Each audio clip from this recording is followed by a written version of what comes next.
G'day, May 40 here, talking to Cameron Adair. I found him on YouTube interviewing Nathan Kaufness. I read about him interviewing Curtis Yarvin. He has a publication that grabbed my attention. It's called the California Review. You don't find many conservatives at Berkeley.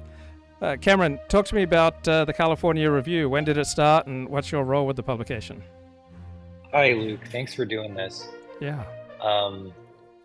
Yes, so maybe I could do like a history. Sure. So it's kind of interesting. Back in the 50s,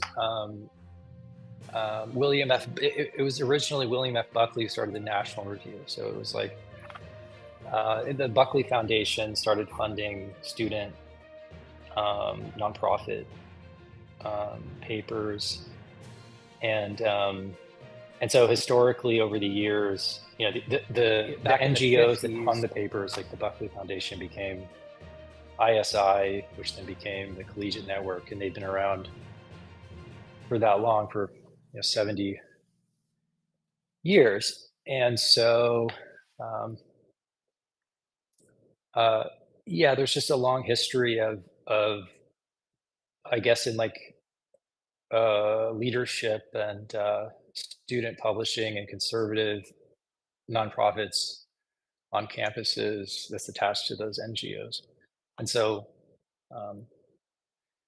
like for example, Ann Coulter started the Dartmouth Review, or the Cornell Review, and Dinesh D'Souza started the Dartmouth Review, if I'm not mistaken, and then famously Peter Thiel founded the Stanford Review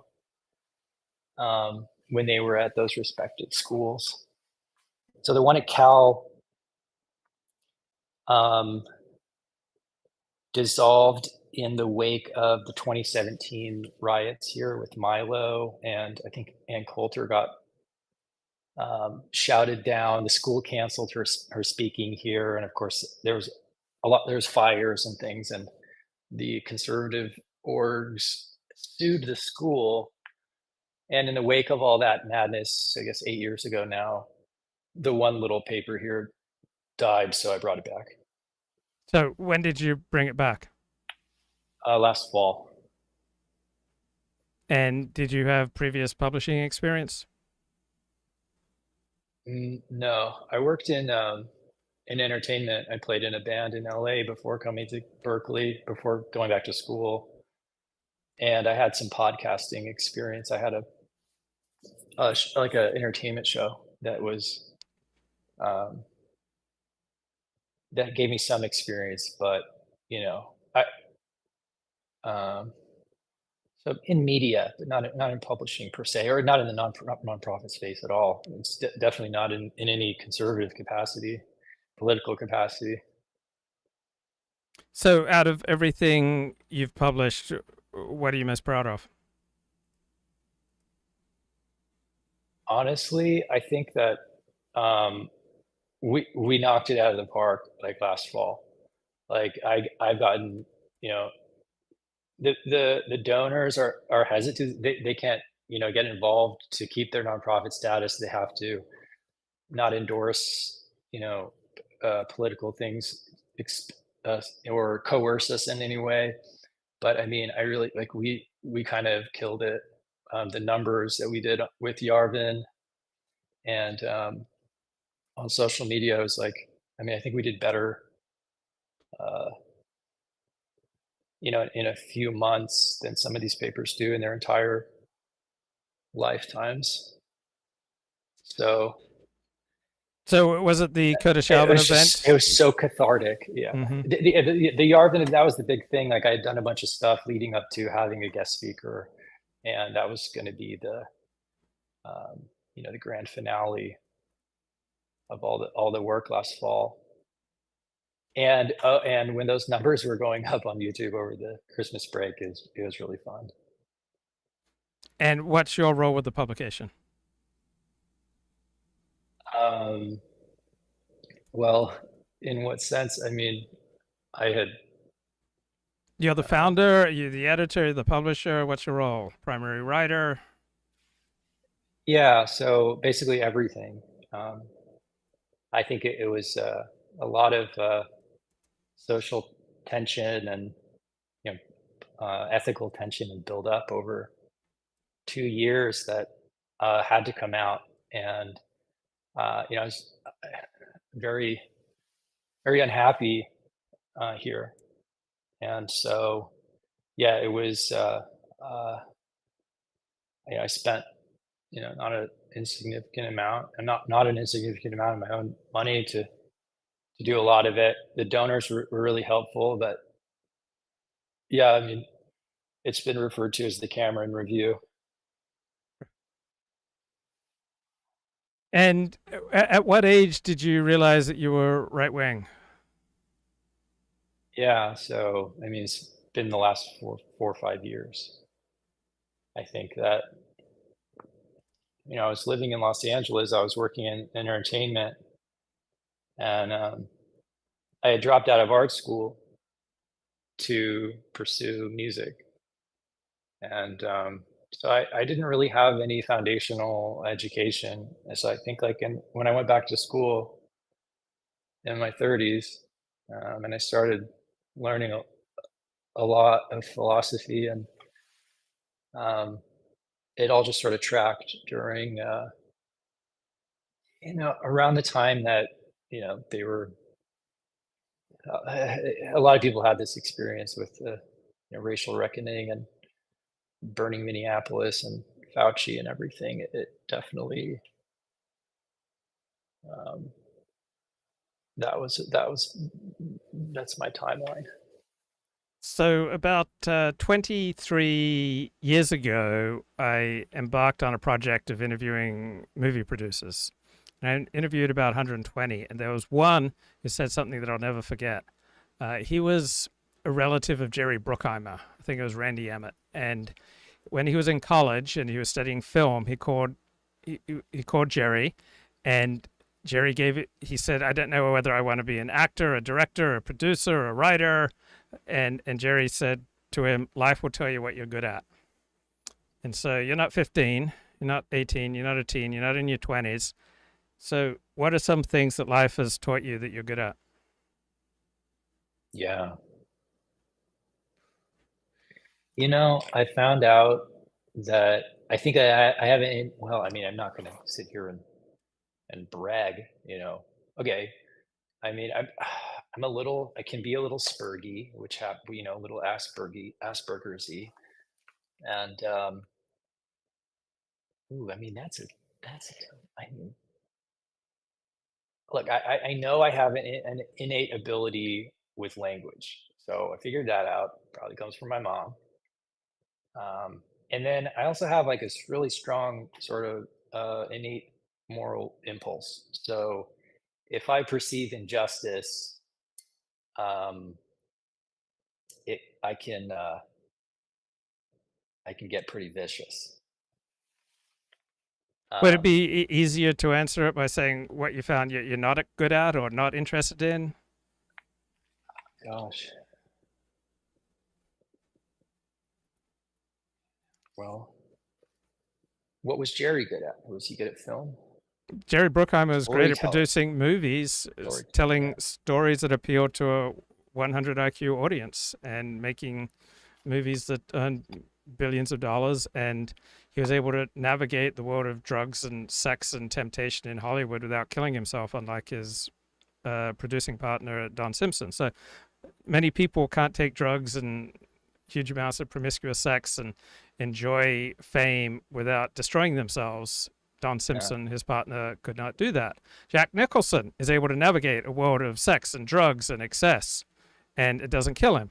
So Jerry's able to navigate worlds that would kill other people and produce entertainment that yeah, has earned over $1 billion. So that's what Jerry's yeah. good at. Entertainment's it's ruthless. I was just down there visiting my old the band I played in, and the main artist, and you know it's it's impressive that people can navigate that industry. But I would add to that, probably in a strong, I rate high in introversion. So maybe social things. It's gotten better as I've gotten older, but I think I tend to be the guy who they real I thrived during COVID. It was like the introvert's revenge. So Yeah. um, So you realized you weren't going to network your way to entertainment success. Is that a realization that you had? yeah, yeah, I did okay, but um, uh, I find that like sometimes like reading and writing or schoolwork it can be less abstract of an assignment. Um, so I benefit from the structure too. So when you were in high school, what did people expect from you? Oh gosh, nothing. I mean, I was just I wanted to be a musician. So, I went to Cal Arts. I was making conceptual art, and then dropped out, um, and started interning at recording studios, which led to, you know, um, and I think we have some similarities here, but I've had some experience with addiction, and uh,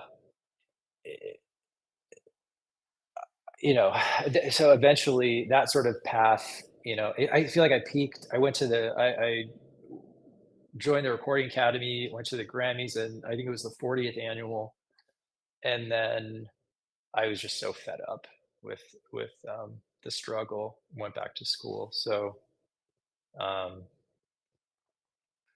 I'm sorry, I forgot exactly what you asked. Well, I was asking you, what has life taught you about what you're good at? And I thought if that Right. doesn't come easily, then you can talk about how life has taught you things that you're not good at. So when life teaches you about what you're not good at, that points you in a direction just as much as when life shows you what you're good at. Either way, as long as you're not drugged, as long as you're not at war with reality, it should get you Mm. closer to where you will thrive. Yeah, it's true. And a lot of times the things you're good at aren't the things that you want to be good at. Right. So if I feel like I have a knack for ancient languages and metaphysics, it doesn't it's not a p- it's not a very popular thing. Most of the kids want to go to law school or investment banking or something, where there's more of a monetary payoff. But uh I almost sometimes feel stuck the last few years with what I'm innately good at. And what did your parents expect from you? Um, well, I was raised, I wasn't a lot of, I wasn't raised religious. I mean, I'm Italian Catholic, but my parents are lapsed Catholic, and I was raised, sort of vaguely California, vaguely Marxist and Democrat atheist, before I even knew what um, the details of what holds up those ideas. And so,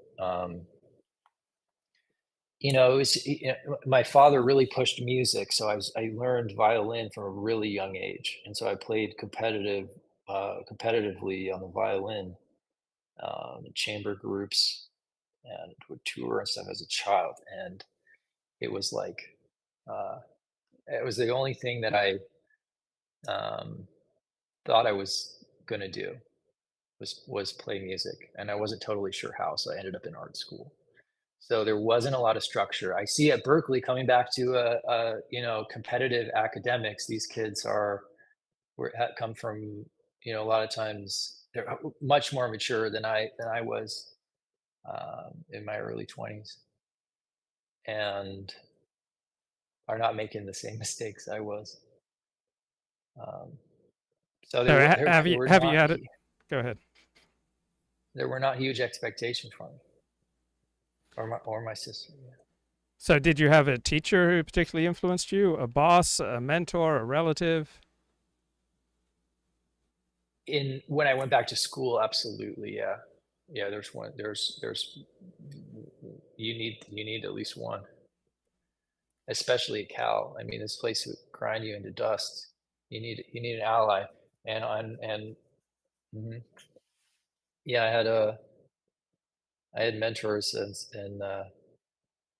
in philosophy, um, and I can't really think of any. I mean, any in when I was working more in the music industry. So, how would you describe your worldview? Well, I mean, big picture stuff like politics or religion. Um, sometimes I say with religion that like my body is a deist, but my mind is a Catholic. And then as far as politics, I like to say that I'm classically liberal until you leave me in a place like California, or I guess more specifically, the two blue hot zones in California, and then I become a bit of a post-liberal reactionary uh, because of all the so uh, it's a lot. My worldview. I mean, that's an okay way to put it for me. Well, there are many different versions of post liberal reactionaries. So, what Hmm. version are you? Um, well, I don't think. I mean, look, before I was even familiar with like the contemporary right-wing ideas, I was learning sort of the ideas that hold up classical liberalism, like early modern empiricism, and like John Locke, and Protestant Reformation ideas, and uh, all the stuff that went into the First Amendment, things like this. And so, if you uh, and it became clear, and I know this is still kind of on the table in the academy in a very sort of facile way, but it becomes clear if you're thinking critically about what you're looking at in school, that this is a system's not perfect, and that um, there's all kinds of holes in it. In fact, we couldn't even shore the whole thing up in the first place. And so they show you, like Rawls and Nozick, and ways in which those kind of ethical systems that um, form the basis for our political systems, aren't airtight. And so then, as I started to learn more about this stuff, about there's well-established voices that contemporarily that are pointing some of this stuff out, pushing back on all the problems, um, like weird emergent phenomenon that are categorically harmful, that have come from these kind of early modern ideas, like the trans phenomenon. You know, it, I don't agree with everybody, but I know, I get it. Um, so I hope that answers your question. What kind of post-liberal am I? I mean, No, not really, uh, but let me press you more specifically. So, one sure. Am key I being too reason, vague? yeah, one key reason I'm not a liberal, not a classical liberal, is that I don't Uh, believe people are primarily individuals. I believe that we are primarily members of an extended family, a tribe, a community, a nation, but we are not primarily individuals. We primarily get almost everything that we believe from our community. We get our hero mm, system from our community, and mm, we live as cogs in a tribe. We did not evolve to be individuals. We evolved to live within a tribe. So that would be one very strong distinction between myself and liberalism. So, what's your attitude towards this individual versus tribe. I think this concept that people are primarily individuals is absurd. May have some Hmm. useful Hmm. benefits, and so I recognize it can have some cash flow, right? It can contribute in some ways, but to me, it's absurd. But what's your perspective? Are we primarily individuals, or are we primarily members of tribes? I think that this kind of like both are true. If you're thinking in really broad terms, and there is kind of a contradiction there, but I do think that, I mean, you as in your faith, in um, the sort of the Greek Enlightenment and around that time of the Pentateuch, and later in Christianity, that you see, and I say this sometimes almost sarcastically, but like this is one of the greatest inventions that we've had as people is the sort of invention of the subject, and to be able to treat people as a sort of moral backstop, as ends rather than means. And it was sort of reinvented in a slightly different way in the Enlightenment. And I think that, as far as establishing ethical systems, I tend to connect those two. That is something that you see in Genesis, and in Exodus, and definitely in Plato. Is, the individual with a logos in their psyche, and that's the unit of analysis as far as ethics. And um, I'm not sure. I just find that really important. And so it's not everything, but I think it holds up a lot of our important doctrines. Um, but it but it's not, but like I said, you can see it spin out of control in like we have. So, have you experienced life as part of a tight knit group, community, tribe, church, anything where military, anything where you're primarily part of something much bigger than yourself? I feel that way about Catholicism, and So, you've um, gone to mass every day. no, no, Okay, so you haven't experienced embarrassingly, life in high intensity in group identity then, or have you?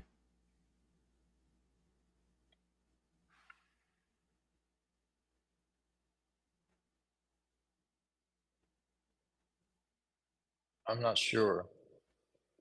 I never thought about it in those terms. Okay, Um, I'm I going mean, to for guess that you, I think you've had, that's yeah. I'm going to guess you haven't, because once you've experienced it, it's hard to forget. For example, for much of my life, I get a short twice a day, right, with the same people. It's a very intense in group identity. Or other times, I was raised Seventh Day Adventist. I'd go to a Seventh Day Adventist day school. I'd go to Seventh Day Adventist church. Or my friends were Seventh Day Adventists. I didn't have any friends. I didn't even have any acquaintances who weren't Seventh Day Adventists uh, for the first 14 years of my life.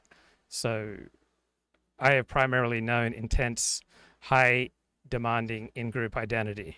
And so it's a different way of life, and it's probably predisposed me to the non individualist perspective.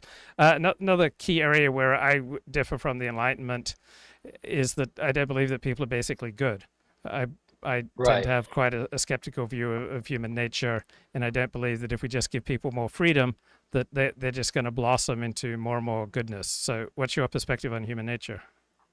Yeah, I tend to be more of the Hobbesian than the. Well, I will say, I do know about myself that I can be a contrarian, and so that, if someone tells me not to do something, I'll end up doing that.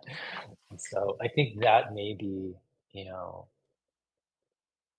stops me from. I also, and I saw. Well, uh, I'll answer your question. Give me 1 second. I also think that the way that I was raised in like a sort of psychological sense, I don't feel totally. psychologically adapted to work with others, and I've worked on it over the years, and so I think that stops me from sort of group identity situations too, Yeah. where I connecting in a healthy way to other people is something that I'm constantly having to work on. Um, and then so to your question is that no, I've definitely fall more on the Hobbesian side than the Rousseauian side, which I think is kind of the conservative leaning answer, where human nature, the tragedy of the commons, right? It's like human nature is um, it's not all Pocahontas and what have you. Yeah, life without the Leviathan is nasty, brutish, and short. Yeah, solitary poor, Yeah. nasty, British and short. Yeah, Uh, so uh, I know a lot of people push beyond that. Yarvin is taking it, pre-Hobbesian monarchy, and you can go there too. Another way I differ from liberalism is I don't find the concept of rights particularly useful, except in certain constructs. So if you can form a certain society where people believe in rights and that's just part of their worldview and that they share a kind of a universalist moral outlook, then I see that under these artificial constructions, this notion of inalienable rights can be quite useful. So you form a society of Englishmen, then this fictitious belief in men being born with inalienable rights can be quite useful, and all sorts of beliefs that are false can be quite useful. So I have no argument against the founding fathers in terms of the effect, but I think the idea that in truth that people are born with rights is absurd. What's your perspective on human rights and people being born with inalienable rights? I didn't quite I didn't quite follow. So Do you believe you're people are saying born that with in inalienable theory, rights? I think it's silly, but useful in some contexts. But I don't believe it. I think no, it's completely fictitious. no, I think this is one of the things where I get sticky about language, because people throw around these things like rights and liberty and freedom and duty, but they're actually meta ethical categories. I mean, rights is something. Rights are like based on like an empirical category. Like, so like your negative right, like the last sort of like when you start slicing things down in like a John Stuart Mill Lockean sort of way, you end up with what's the least we can do. The least we can do is a negative right to your freedom from interference. And so it has nothing to, I mean, like the way they built it out for the way whatever Locke built it out, yeah, it grants people that, but I don't, yeah, I don't think that, I think, yeah, definitely there's more to it than, um, I mean, it's a simple question. I think. Do you believe that people are born with inalienable rights, as the founding fathers propose? I think it's silly, but I'm just curious.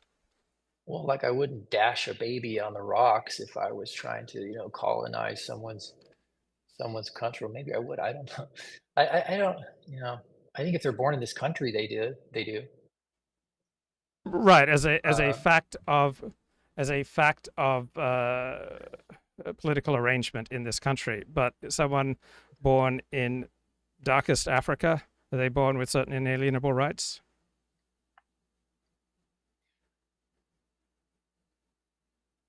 no, no, no. I think the idea, like I was kind of getting at, is it's specific to the ethics that we sort of live by, that make up the air we breathe, and it's not given in any. Well, that's a tough question, and I don't know. I do think it's almost like you're asking me, like, uh,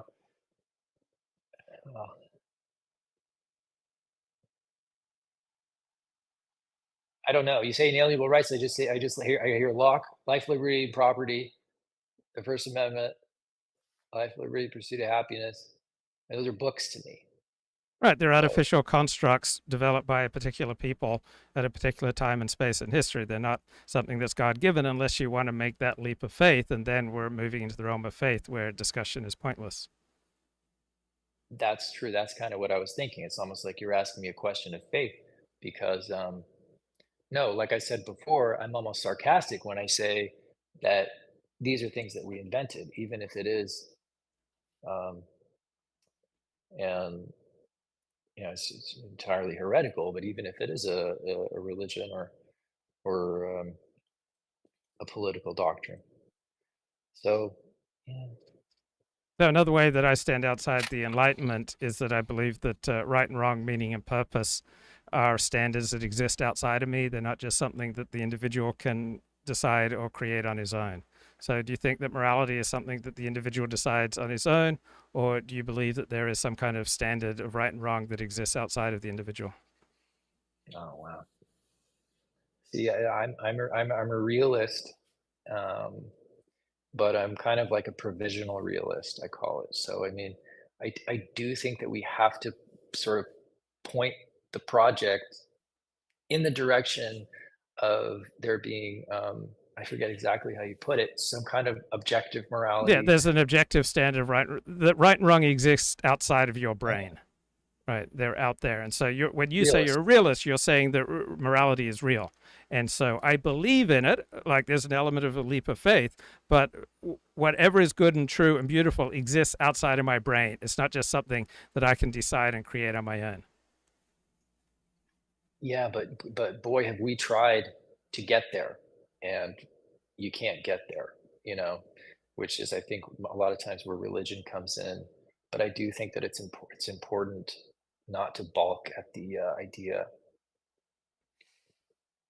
Well, from an empirical basis, I think one could argue that it comes from your tribe. Right. So if you don't want to go to the realm of faith and theology, that there are standards of right and wrong, there are standards of how to live a life that I would think ideally one would get from one's extended family. Yeah, yeah, And that therefore exists outside of yourself. It's not just something that I can create on my own. right. Yeah, But the modern I hear liberal you. enlightened idea is that every individual can decide right and wrong on his own. That the individual in his buffered identity can strategically, autonomously direct his way through life, deciding meaning, purpose, right and wrong with his own thinking. And as a trad, as someone who's right wing, as someone with the porous identity, I think that's not how I see the world.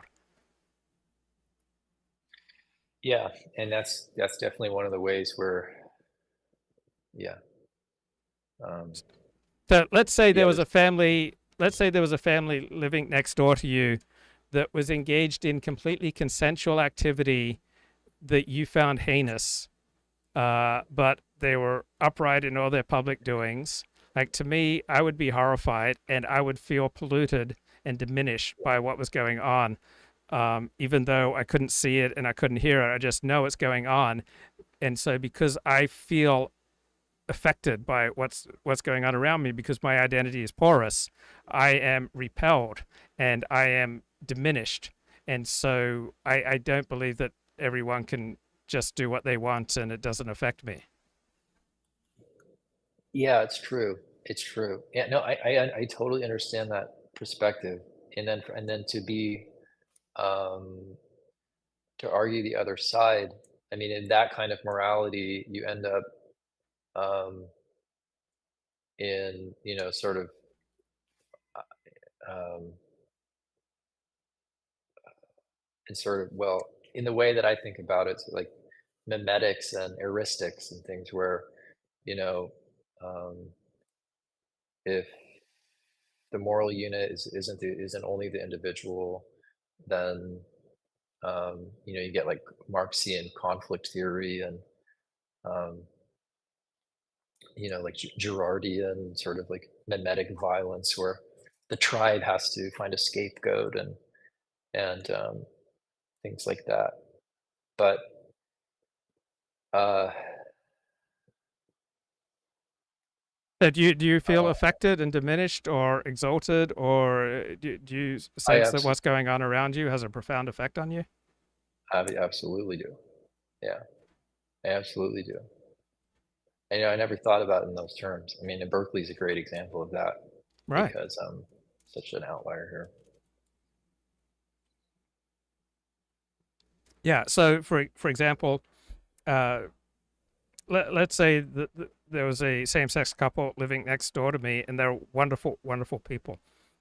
I would want to have the best possible relations with them that I could. I would never say to them anything negative or hostile about their relationship and their marriage, but I would feel simultaneously, while appreciative of all the wonderful things about them, the existence and legalization of same-sex marriage hurts me. It hurts me like a slap in the face and a punch in the stomach. It is, I experience it as urinating on what I find most sacred, which is heterosexual marriage between a man and a woman, monogamously raising children.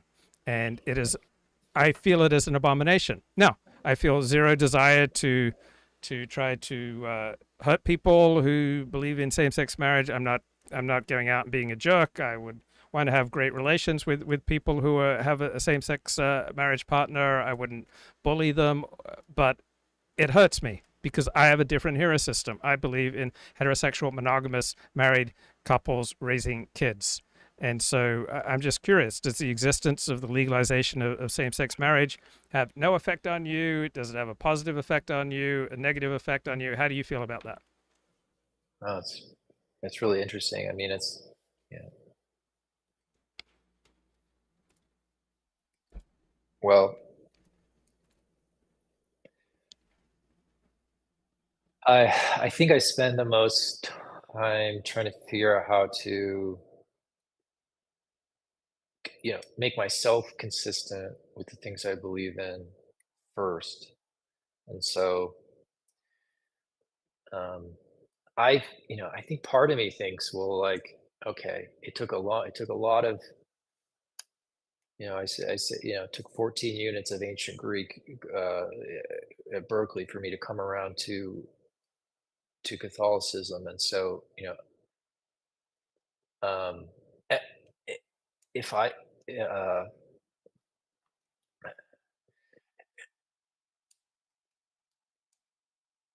I almost, I wish that people would get educated and really think, beyond what's been handed to them, and I could end that, by saying, oh well, and make a decision for themselves, based on their own reason, that's protected by their rights to do what they want, say what they want.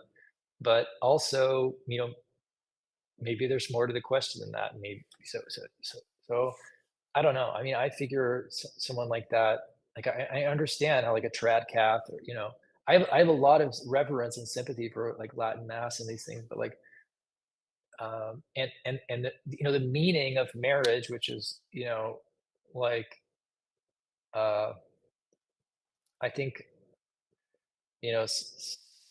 set up in a way for fruitful reproduction of of humans and ultimately good.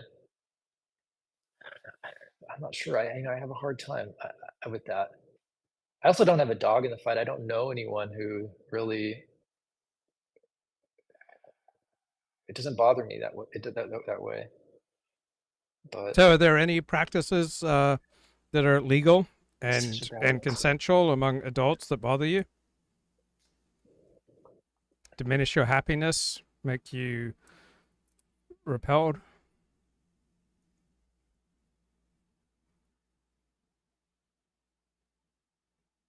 I'm not pushing it on you. I don't want you to feel bad. I'm not saying, hey, you should be feeling bad because of XYZ. I'm just trying to figure out your No, worldview. I know. It's interesting. I don't think about it in those terms. I mean, I live, I think, especially in Berkeley, and I hate to admit it, with a lot of disgust. And it's more diffused than that. I don't really think of it in terms of rules. Uh, it's more just like shades. Everything has just become so predictable here, and So I don't really think of it in terms of rules, like in that sense.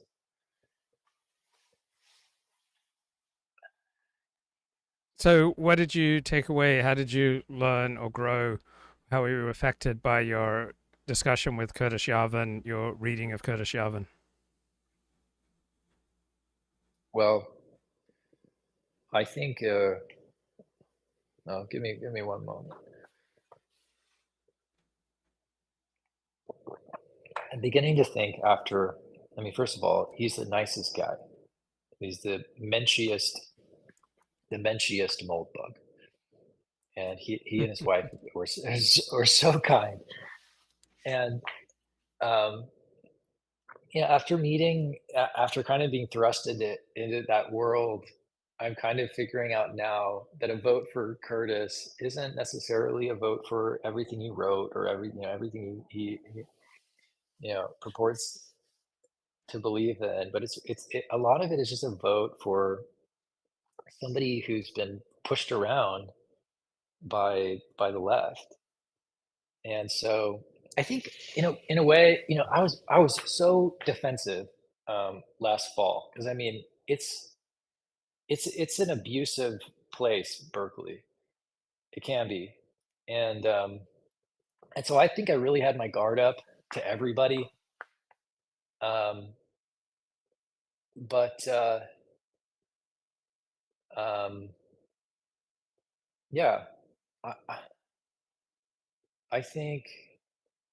Well, I met a mutual friend of his, separately from him, just out in the wild, and she told me some things that were like, oh well, the way that it affected him when he got doxxed was like, deeply affecting. Like it ruined his personal life. He lost friends, and she was like, yeah, he's like,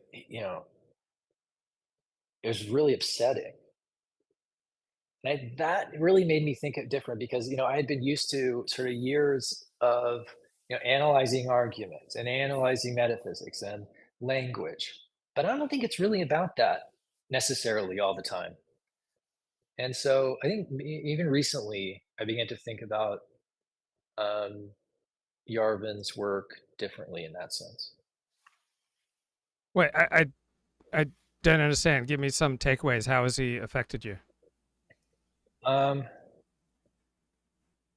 that I mean that sort of the behavior on the left can, if you're a sensitive young man, as they say, uh, I mean, it can just eat you alive. It can just be vicious and brutal, and it is. And um, uh, I think like my main criticism of Yarvin would be like, well, it's not philosophy, right? But maybe it doesn't. Maybe not everything has to be philosophy. So I All think right, but it's more like, can they stop uh, whoever they is? They'll, for me, it's the institution and the administration and professors and just the whole um, mob. Can they stop? Can they stop picking on people? well, the answer is no, and I just think it's silly for Curtis or anyone else to think that they can be heroes on the cheap. They want to be heroes on the cheap. They think that they can be a hero and they won't have to pay a price. Of course, there's going to be a price, and it's just incredibly naive and silly and self-absorbed to think that they could say controversial things and build a big following and become heroic in their own mind, and there'd be no pushback. It just seems so childish. So you're referring to what exactly? If you push and become a public figure, there's going to be a push against you. For every Oh action, yeah, there's a reaction. And this notion that you yeah, can say really edgy, controversial things and build a big following and become a big deal, and that there won't be any opposition, just is childish. Of course, if you're going to try to affect the world, the world's going to push back against you. yeah. And being here, this is the side of me that I said if you put me in a place like Berkeley, I'll push back. It brings me a lot of joy. and it's exhausting, but it really does to get reactions out of these people and to push. And um, Berkeley really hurt me, just like it really hurt Curtis.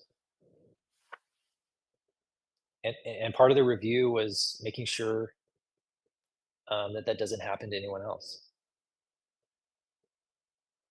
But of course, it's going to happen to anyone else. If you want to become a public figure, you're going to get hurt. If you want to say things that aren't popular, you're going to be get pushed back against. You can't protect people, or can you? Yeah, yeah. I just mean like, well, honestly, I don't know exactly what happened to Curtis, but we got this a familiar result. Um, um, but yeah, if you put yourself out there, it's definitely an attack vector, and you have to be kind of um, you know autistic and not listen to what people are saying and be strong. I mean, I got so much discouragement starting the paper. Everyone, everyone around me, my whole sort of right wing social network here on campus everyone told me not to do it. It'll never last past the fall. The only people that stuck around came after the fact, and um,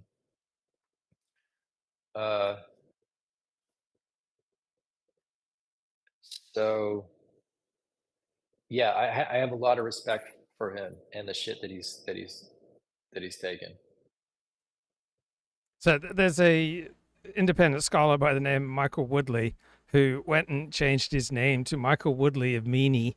It's he wanted to sound aristocratic, and he loved publishing on edgy topics. And then there was one mainstream media article about him, and he folded up shop and has never said a word since. He just completely crumbled. So I see it dozens of times. People embracing the right, wanting to go public with a right wing contrarian perspective, and then as soon as there's the least pushback against them, they just realize they can't take it. And many people have the most noble of intentions, but they simply can't handle some opposition. They just can't handle the bumps. And there's a great story in the Bible, in the book of Genesis, where Avram and Sarah are childless, and Sarai tells Avram, "Go make a baby with my maidservant."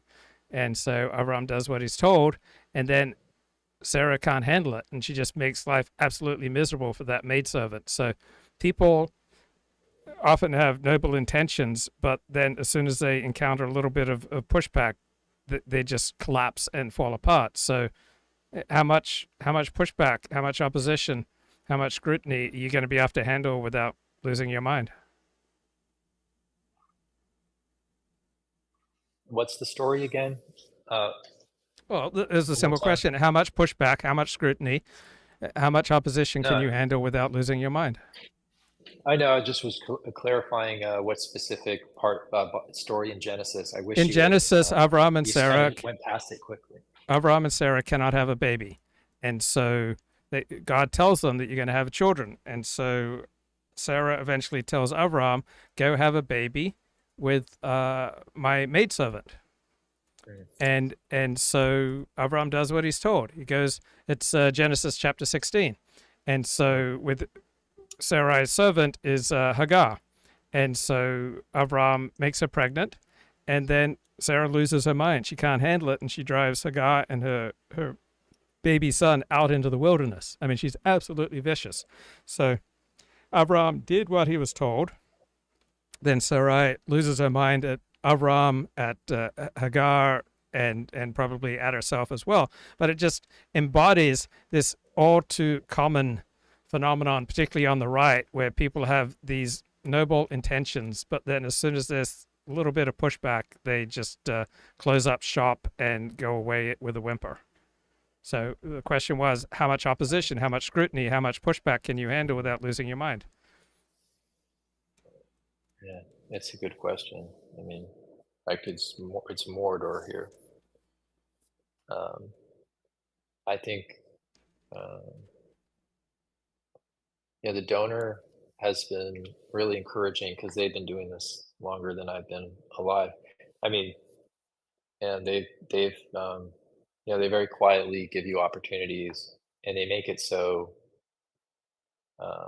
it's almost like being okay. So like your social circle a lot of times on a campus uh, is through, and this is important for people that want to go into like competitive higher ed to know is that a lot of your social circle is through leadership. So you need to join a student organization or start a student organization to keep your sanity.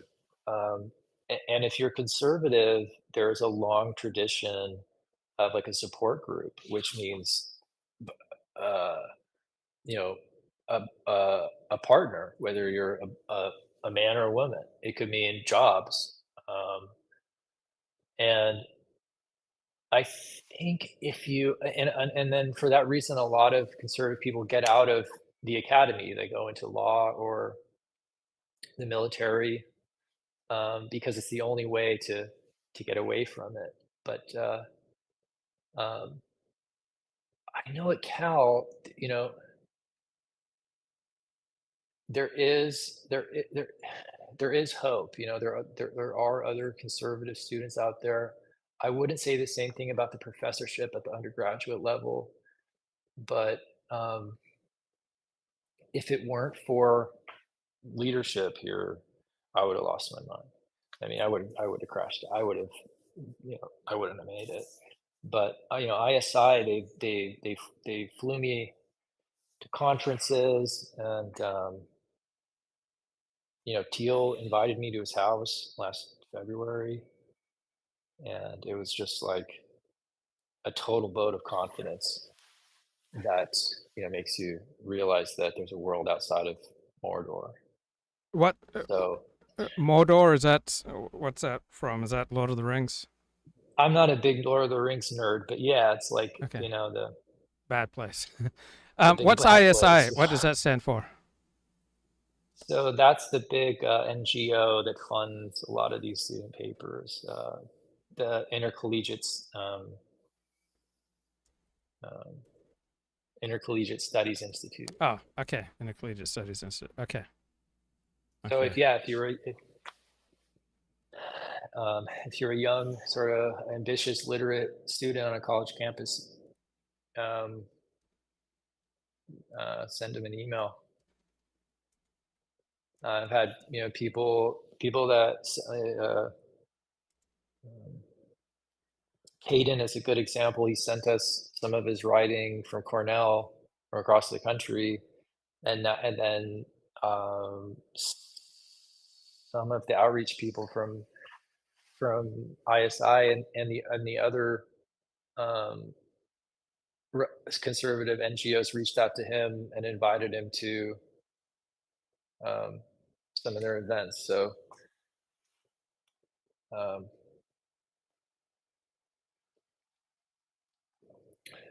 it's not easy. It, if you're the hardest part is that it hurts your transcripts and your recommendation letters. So like I was doing, it didn't I didn't, for example, last summer I filed the Title IX because it just became, it was just too explicit, the harassment and discrimination that was happening in that class. And it became clear that it wasn't just a social thing, that it was actually affecting the things that matter, which is your transcript and your recommendation letters if you're trying to fight your way up in academics. And that's the disappointing part, because what you see behind that is that, you know, white guys are the least educated, you know, people in this country, in the world. I mean, and you're not welcome because of your race and your gender and your sexual preference in the academy. And that's, I'm sorry, but it's true. I didn't When used to. when you I say would you like it filed more. a Title IX, what does that mean? So Title IX is like a harassment and like official harassment and discrimination complaint that I think was established to protect women. Um, uh, but of course, so there was a series of incidents that had obviously affected um, um, at least one exam I took, and so uh, it's just like an internal kind of lawsuit for I think it I think it's in workplaces too for schools, and you know they pretty much dismissed it when they found out my race and my sexual preference and my gender. So you're alleging discrimination on the basis of race and sexual orientation. Oh yeah. And how was the Um, process? Did it fill you with light and love? no, it's really black box. They don't even have an office, so they just do it over email, and then you get some kind of rejection um, after telling your story about over email as a complainant, and uh, honestly, it was just too upsetting to keep pursuing. So that actually motivated me to start the nonprofit because I had to do some. I had to do something. It was just yeah, it's not fair. Yeah, starting the nonprofit seems like a much more productive use of your time and energy than filing a Title IX. Is that right? Yeah, well, made the right decision then. And what did you take away from your Nathan Coffness interview? Oh, I like him. I like him a lot. Um, a lot of having a lot of having the guests on last fall wasn't about grilling them about philosophy or political science. It was more and explicitly so just platforming them um, mostly in part because I didn't have the time or the energy to do everything, including a very thorough interview. So I was really happy to have him on. I like that he's tough. He's like he's got that like kind of New York toughness, which is much needed in the academy.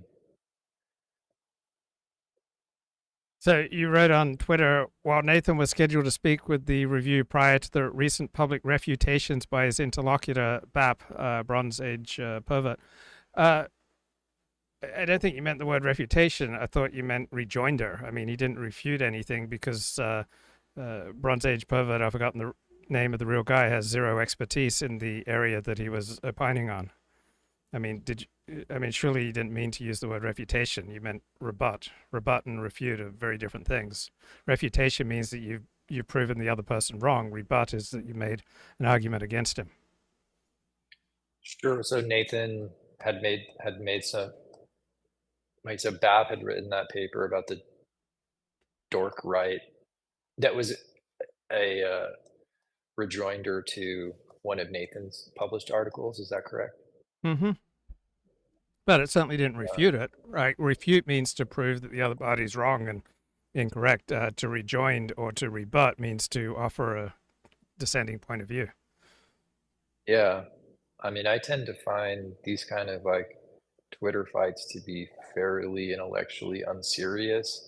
I don't even think I read the BAT paper. And I think I said when I was speaking with Nathan that he probably just likes you. So, I mean, I think he would do better in working on a second book than getting his kicks by attacking people on Twitter. I'd like to see a second book very much, actually. So Um, we usually have about 6 good hours a day when we can be mentally sharp and doing hard mental labor. So how do you spend your golden hours each day? How do you divide it up? well, I overworked myself. I didn't, so since this spring semester ended, I've been trying to learn how to relax and be outside. Um, and let myself feel stupid sometimes. So I didn't take a summer off for over 4 years. Last summer, I was working like 80-hour weeks in on campus and didn't have a summer. And so, this kind of stuff, it's bad for your mental health. It's bad for your physical health. And so I know that a lot is expected of me right now, um, as far as what to do after you finish a degree. And um, but um,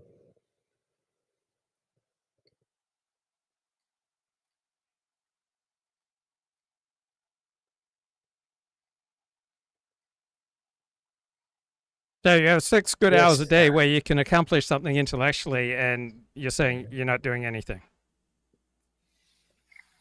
Well, it's an important question. I mean, it's where to focus your attention is a really important question, and um,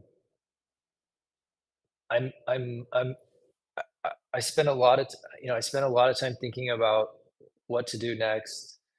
Um, Having ostensibly finished at Cal, and it's a bit of a transition time for me. So I wrote some articles this spring, which were you know which was productive, and um, um, I listen to a lot of books. But as far as I'm still trying to get my footing. Every time a semester ends, it's like jumping out of a moving car. And I'm really at a point where not only did the semester end, but over 4 years of intensity uh, um, is coming to an end, at least for a while. So So 4 years of I intensity. think So divide that up for me. How did you spend the golden hours doing your years of intensity? How did it divide up? I mean, I learned a lot about myself going back to school. Um, but I think having deadlines and having something to focus on was really helpful. I mean, I would, I mean, for example, I mean, uh, I think at my most productive and happiest, I would spend the entire day listening to lectures and watching lectures, and then um, and reading, and then every occasionally you spend 2 days writing a paper, and generally I would go skateboarding at night when I lived in LA, and spend time with my girlfriend. Um, but then, by the time I got to Cal, last summer particularly, they were working me so hard that you don't have time to do laundry, you don't have time to shave, you barely have time to eat. Um, and it was literally, you know, it was 80-hour weeks where you go to sleep reading, and then you wake up not getting enough sleep, and you start reading as soon as you wake up. And some of these classes are so intense that people don't make it.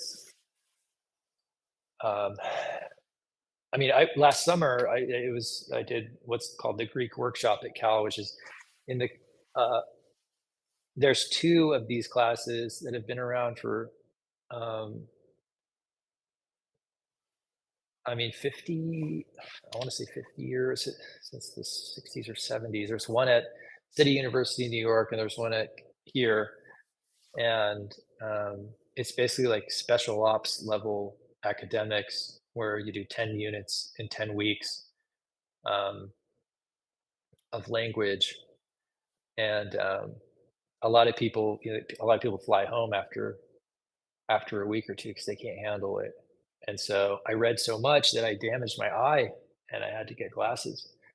Um, so um, it's a bit like it's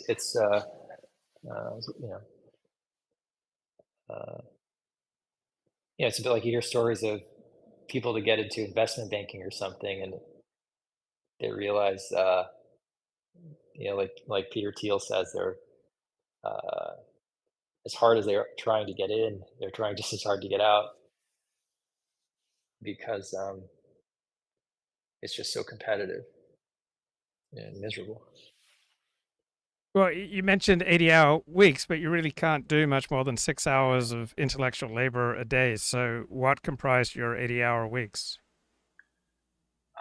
Well, so this class, um, uh, it was, I guess, it was 9 to 12 in class, and then one, and then lunch, and then 1 to 4, and then an hour of office hours. And then for that second section of lecture, you're supposed to spend twice as much time outside of class because of the unit hour requirements. And so, which is, I don't think, even possible. Um, and so, Okay, so you're doing you, like 6 hours outside of class in hard intellectual labor and about 6 hours a day inside class. yeah, yeah. I mean, so it becomes 2 a.m. and you start thinking, well, do I pass tomorrow's quiz, which is there was one every day, or do I go to sleep? Um, and you know, like there would be a 10-minute breaks in the lecture, and there's people, sleeping with their head down on the desk. And I remember one woman, there was a PhD um, candidate from, I think, SF State in ancient, and she wasn't familiar with how rigorous it can be at a place like Cal. Or and I remember the second exam, because there was an exam every week. She was just like, she walked to the front of the class and she just handed in her exam, and she muttered something like, "I know it's not right." And as she was leaving the classroom, she looked at me and she just had this look of like disbelief on her face. Like, how is this so hard? This is not, yeah, it's impossible that this is this hard. And I never saw her again. And there was like another girl in the Greek workshop um, who flew back to Georgetown because it's just too hard. So Well, what I think, percentage of people made it through? oh, I think, I mean, uh, I don't know, probably 10 to 20% leave. I think by the end, there was like less than 15 people left. And it And started about with a probably, hundred started. oh no, the other way around. Sorry. So probably, um,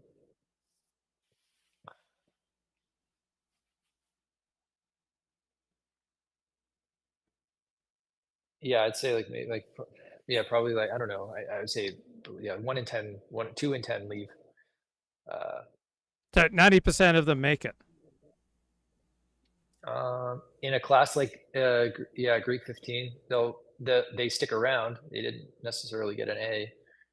Um, Okay, so more, were right? you close to 89. other people in the class? Was everyone similarly stressed as you? Were some people less stressed? Were there people who were exhibiting grace and calm and confidence? Or was everyone harried and bullied down by the amount of work?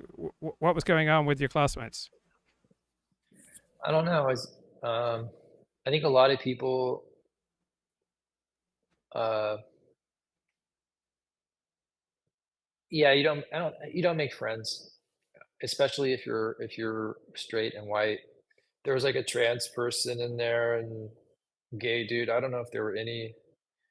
There was one young man from a seminary, um, and we're acquainted, but mostly here it's kind of a squid game, with leadership as an exception. I don't know what a Uh, squid game is. What's a squid oh, game? I'm sorry. It was this. It Um, was a like a Netflix show, but so it's yeah, a brutal survival of the fittest. Is that yeah, brutal, almost arbitrary survival of the fittest. Um, it makes light of the fact that there's less of an emphasis on wisdom or knowledge or substantive uh, ideas than it is just tasks. Eh, Um, have you heard of something called Havrusa learning? no, no, I'm sorry, no. Okay, so that's a Jewish thing where you study with partners, but it's also when it goes to a secular school, it means that if you have the test answers or you're connected to people who have the test answers, that call it Havrusa learning when you're just cheating. So, how many of the students do you think had answers to the tests or knew what was coming? How prevalent is cheating at Berkeley?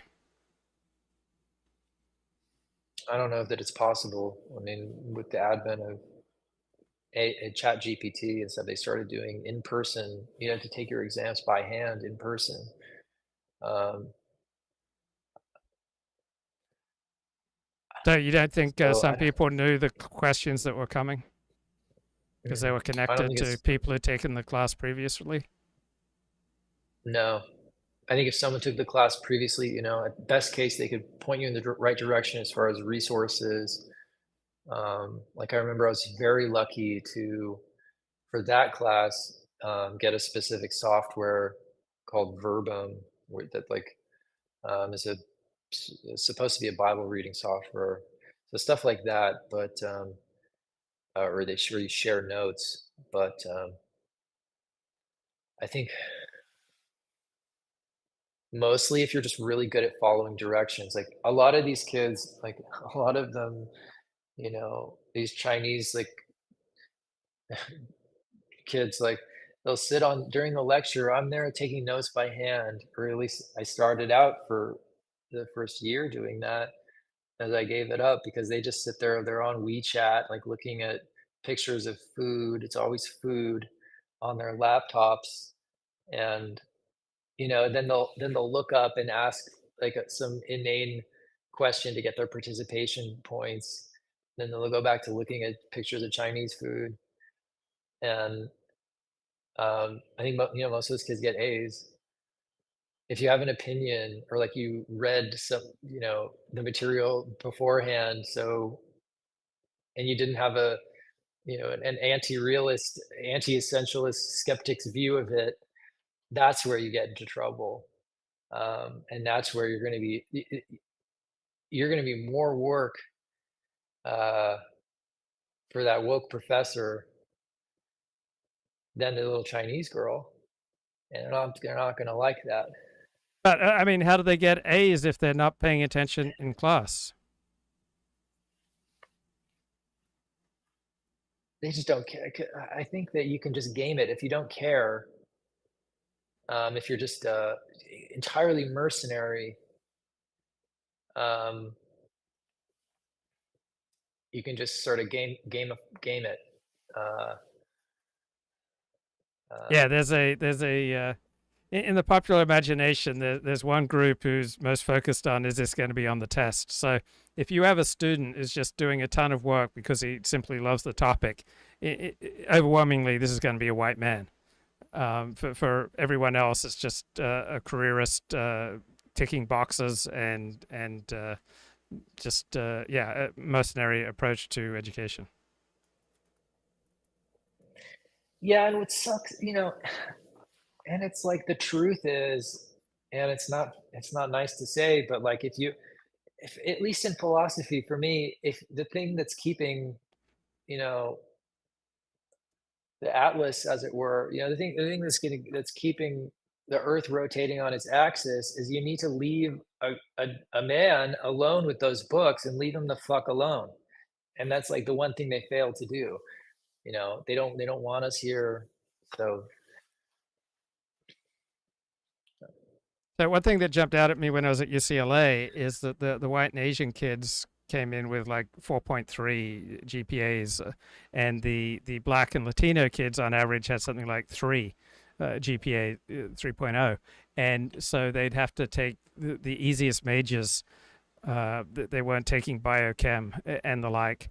What do you notice about the effect of affirmative action and how people who don't belong at Berkeley but are advanced through to Berkeley on the basis of affirmative action, how do they then navigate?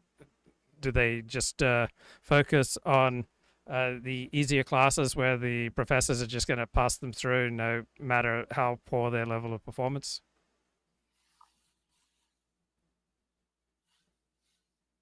yeah, I think at the undergraduate level,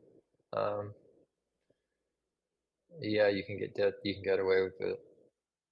Um, Is it stark? I mean, at UCLA, it was stark. There was like such a dramatic difference between white and Asian students and black and Latino students on average. Of course, there are exceptions, but overwhelmingly, when I would find out from a black and Latino student, they came in with just dramatic, more than like a 1 difference in GPA and in test scores, just hundreds of points different on average compared to the white and Asian students.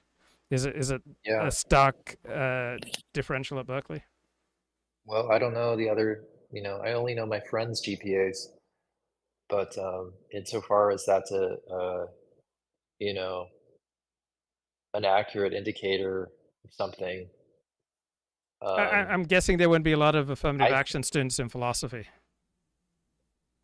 oh, no, there is. They actually blocked the California Review on social media, the Minorities in Philosophy program, which is actually connected. It's the same program as Philosophy Forum. So if you want to get ahead, make friends with the department chair, present your uh, writing at a seminar or something, you have to go through the Minorities in Philosophy department.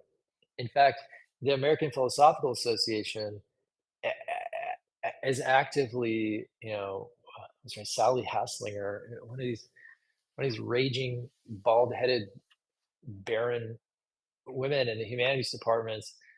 Like they actively are trying to, they state that they want to get the men out of philosophy. Um, and so I think, yeah, I mean, I think that if you're a woman in philosophy, if you're a minority, um, you're going to have a much easier time. If I was just thinking off the All top of kinds of my head of concessions. the 100 most important philosophers, I can't think of anyone who would be a woman. Right. Am I Well, missing there you some go. undiscovered genius? Oh, that's because they've been subjugated. Yeah, I mean, if I was to No, I list mean, the 100 most important economists, 100 most important philosophers, 100 most important psychologists, I'd be quite surprised if any of them were women. 100 most important rabbis, 100 most important theologians, 100 most important mathematicians, professors of physics, chemistry. I'd be very surprised if 1 out of 100 was a woman.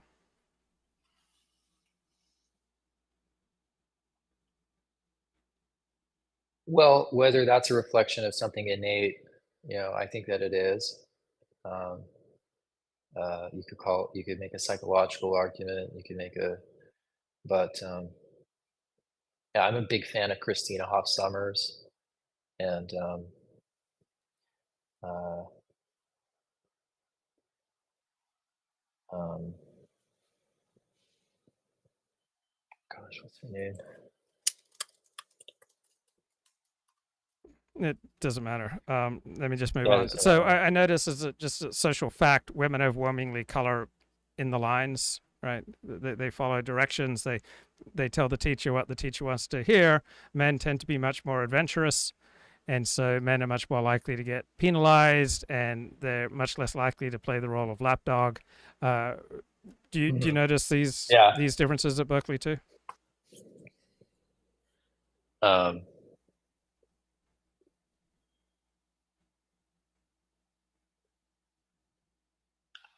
Yeah, definitely. I think that, yeah, that they make it hard. It's hard to have an original opinion, and um, if you have one, it's really not looked on favorably. Um, I think Christina Hoff Sommers is a great contemporary woman philosopher, and um, actually, yeah, the statistics are that it's predominantly men who get the undergraduate degrees, um, but then of course there's just active discrimination. Most of the jobs go to women, and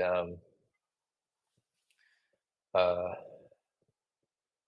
most I'm kind of the opinion. I know Nathan kind of pushed back on this, but it seems like historically you have to go leave the academy to do anything that interesting. I mean, so um,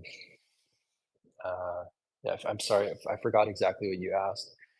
That's okay. So much of education, formal education, is education in being educated. It's learning to tell back to the teacher what the teacher wants to hear.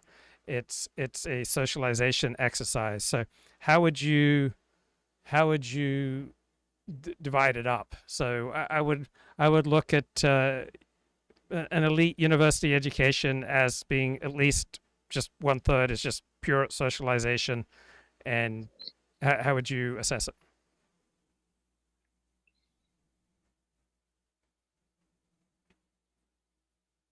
Yeah, it's interesting because I did find some merit. I don't think that reading on my own, I could have. It did provide something, but I do know that most of the material I already had either had an opinion about or had known something about beforehand. And for me, it was never about just getting like answering things uncritically to reach an end, which might be um,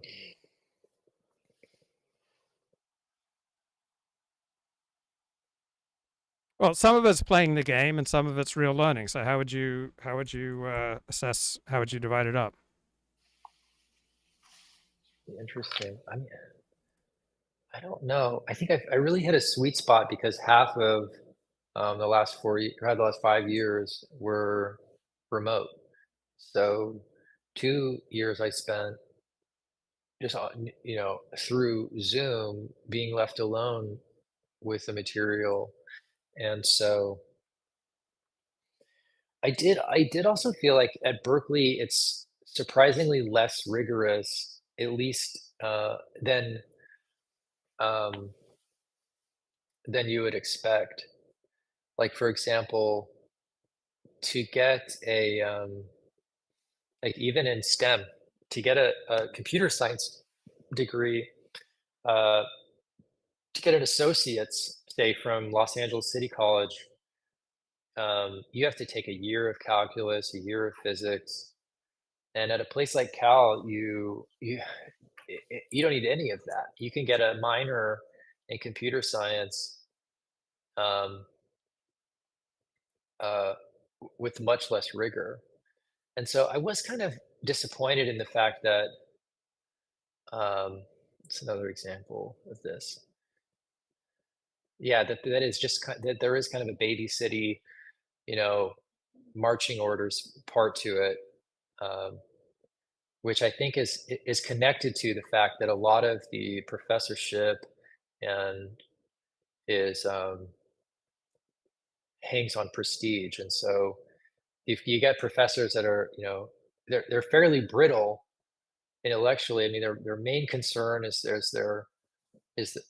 publishing these really derivative and inane, unoriginal, papers that and not so much uh, deep concern for the material or the students. So it goes into the horrible prestige part of it, which shows itself in so many ways, and the overproduction, the elite overproduction part of it too, where it's like um, it's just really missed the point in a lot of ways. I mean, a lot of these professors, they're so brittle that that they're intellectually abusive. Like even if you know more than them about something, they would in academics where reputation is everything, and then in the case where now that reputation is so flimsy that there's that um, means so little. Uh, it can be a really intellectually just in a horribly discouraging place, especially for original thought. You know, um, Where do you think you might have some contributions to make in the field of philosophy? um, well, that's actually kind of it's a sensitive question because I really wanted to pursue to to pursue it, but I was so discouraged. Um, um, but yeah, I guess in like the subdomains of ancient Greek and ancient philosophy and metaphysics is really uh, what I enjoy the most. Um, so,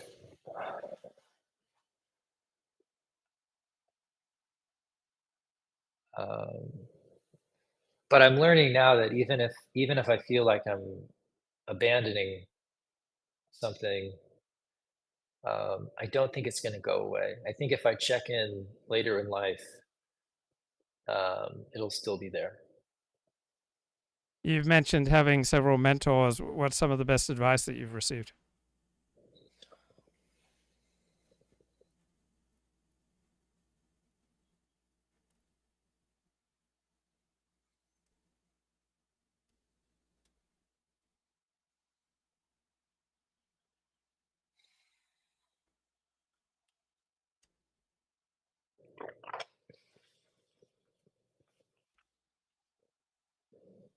I don't know. On the one hand, uh, you're talking about Jerry and Don Simpson, and it's like, well, if you're good with language and it makes you happy, if you love mathematics, you uh, do that. And that's kind of I feel like there's some truth to that. But then there's the other side, which is like uh, um,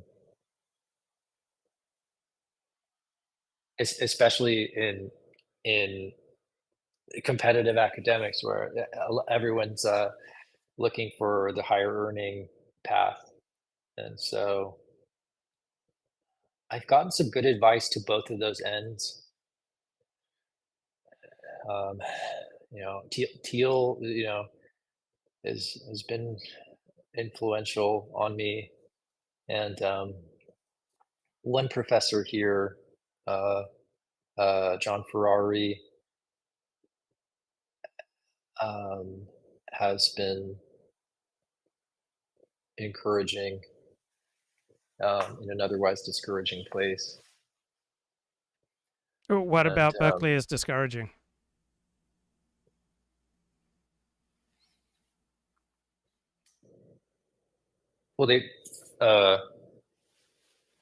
well, sorry, give me 1 second to collect my thoughts here.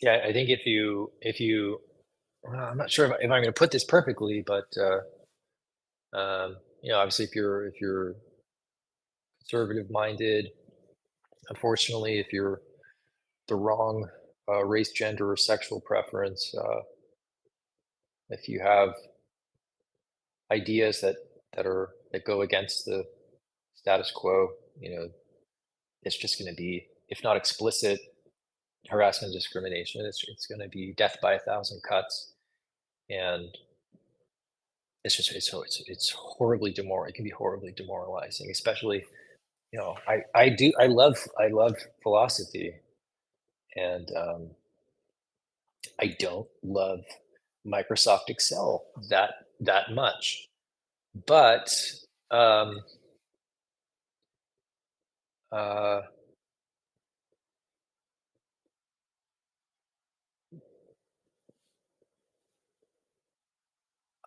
so that's the way that it's discouraging for me, at least, is that, yeah, there's something very disillusioning about what uh, educated inquiry uh, really means, um, even if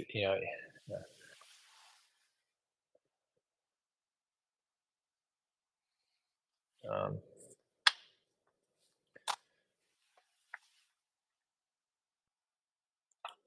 let's see.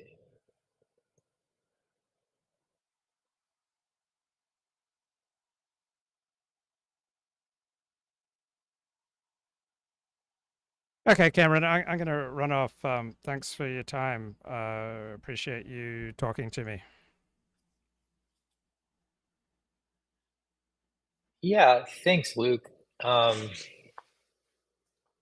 yeah, it was nice chatting with you, and I was wondering, do you know when I lived on Sunset Boulevard, do you know the Masons? They own the Circus of Books, which was like that. I just figured because of. I don't think I know them. I love my books virtual. I actually prefer ebooks because it's easier to cut and paste bits that I want to comment on my blog.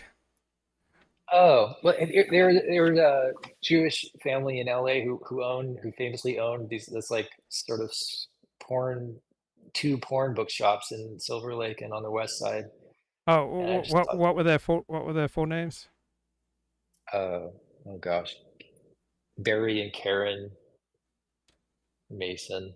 Yeah, I don't think I do, but I was just that curious. was 20 years ago that I wrote about that industry, so I don't Uh, remember everyone that I met. So, okay, Cameron, thanks. I'm gonna move on and do a solo show for a little while. Take care, man. okay, thanks for your time. Yep. Thanks, man. Okay, I want Bye to. bye. Bye bye. Let me see. Okay, I want to play an excerpt here from Mark Halperin's interview with Joe Scarborough from this week. We agree, Okay. or what we have in common, and you annotate. First of all, the reason why I'm so excited about this conversation, the reason why I tell people this is unlike any conversation they've heard about a topic discussed ad nauseum for nearly a decade, is because I think you and I are in an unusual, if not unique, position. First of all, we both know Joe Biden pretty well, and we've known him for a long. I find it hard to believe these guys are friends. I find Mark Halperin so impressive, and I don't find Joe Scarborough remotely impressive. Period of time. So we're not dealing with a two-dimensional figure when we talk about him. We're dealing with someone we've spoken to, right? Right, exactly. All right. Number two, we both. And having spoken to someone, it can like add a little bit of insight, but it hardly makes you the definitive word. I mean, obviously, Joe Scarborough is a big joke for his passionate comments. Just was it 9 months ago about this is the best Biden ever, right? Just because he spoke to Joe Biden, all right, you see what you want to see. All right, this is the bottom line. So Joe Scarborough says this was the best Biden ever, and I don't believe him. He just saw what he wanted to see. We don't encounter the world as it is. We encounter the world as our filters present it to us, and it's just kind of weird when you've got someone who's very impressive and someone who's so unimpressive, and Here you go.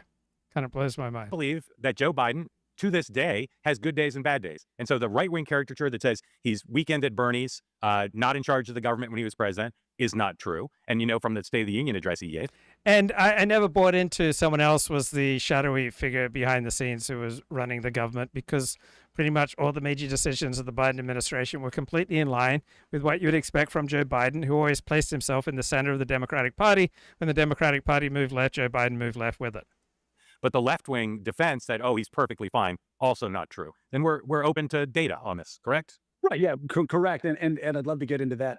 I'd love to get into that a little bit more after you go through these initial bullet points. Only because certain skills lend themselves to governing, certain skills still lend themselves to politics and running for president. Look, there's no way you can say with a straight face that Joe Biden was equipped, was ready, was capable of running the United States government. It's a ludicrous joke to assert it in 2020. Let alone in 2025. But this guy still asserts it because he saw what he wanted to see. President. And there's a strong dividing line there on what he was capable of and not capable of. We both want to get at the truth. Neither of us has a dog in the hunt where we say, oh. At his best, Joe Biden had about 6 hours a day, right, between about 10 a.m. and 4 p.m. There's no way that a serious person can say that was sufficient to run the government of the United States. This is just a ludicrous perspective from Joe Scarborough, worthy of contempt.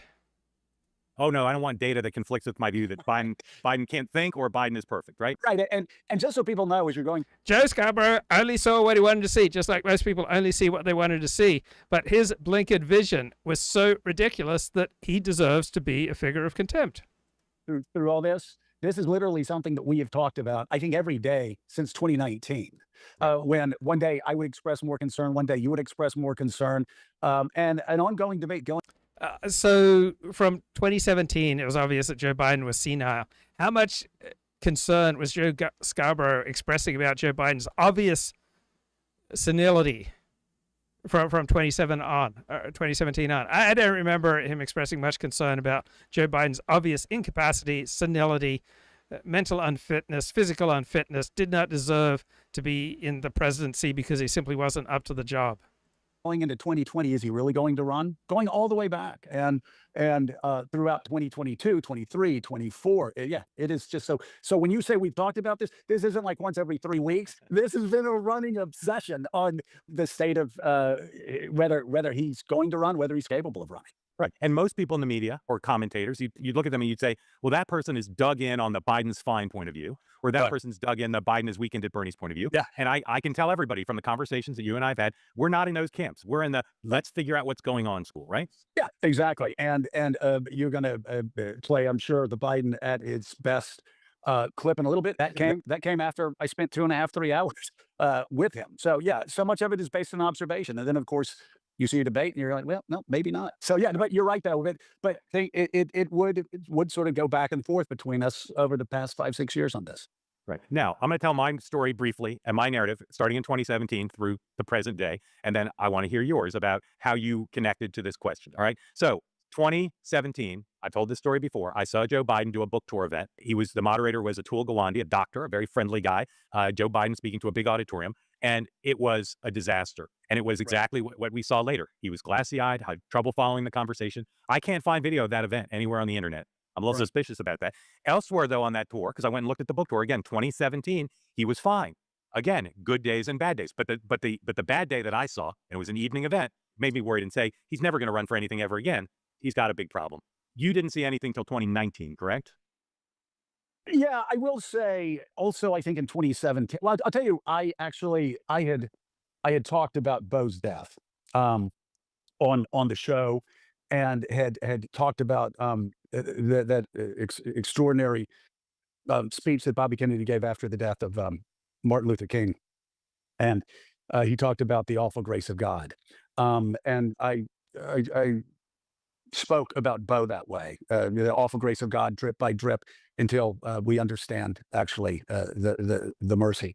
And he called me then, and I thought back on it a good bit. I really do think so. If you're talking about 2017 book events, so I think those really good and really bad days. So Mark Halperin saw clear as day that by 2017 that Joe Biden was significantly checked out, was just mentally not up to the job, just glassy-eyed, just not simply mentally competent because of an evening discussion with a very friendly host. But Joe Biden was checked out, was just not up to the job because it didn't happen between 10 a.m. and 4 p.m. So why was Mark Halperin able to see the bleedingly obvious and Joe Scarborough still couldn't see it in 2024? Because of the force of desire, right? We see what we want to see. Certainly accelerated after the death of Beau Biden. And I suspect also, this was Mika's operating theory during the campaign, Hunter's conviction and all of those problems also just, again, had a profound impact on him. I think 2019 was the first time I called you and said, I'm not sure if this guy is going to run. And when... So if you know people, this is why it's good to have friends and community. Other people will consistently see things that you don't see, right? There are huge blind spots in the way that I see the world, right? My desires blind me from much of reality. But if you have people in your life, if you have community in your life, all right, then you'll get information about your blind spots. If you're largely an individual walking largely alone through life, you won't get this necessary feedback. Right? There were so many people who were there to tell you about what was really going on. It's just ludicrous that Joe Scarborough... Into jelly. As Jake Tapper makes the rounds promoting his book on what's left of Biden's brain, Megyn Kelly was having none of it. She ripped him a new one for failing to question Joe on his acuity, despite having opportunities to do so. Roll it, Nora. You didn't follow up on the fact that he was falling up the stairs, that he was losing his train of thought regularly, that he was slurring, that he was incomprehensible, that he was getting lost on the White House lawn. You sat right across from him and you asked none of that. That's the important thing. Now, this author guy, the CNN host, Jake Tapper, he says, oh, he feels very humble and bad. But his publicist, his publisher were promoting him as a brave truth seeker all along, right? It's only when that fake persona, right, didn't cut it, and he became such an object of ridicule. Now, Jake Tapper, with the help of some emergency publicity guidance, right, is now taking the humble route.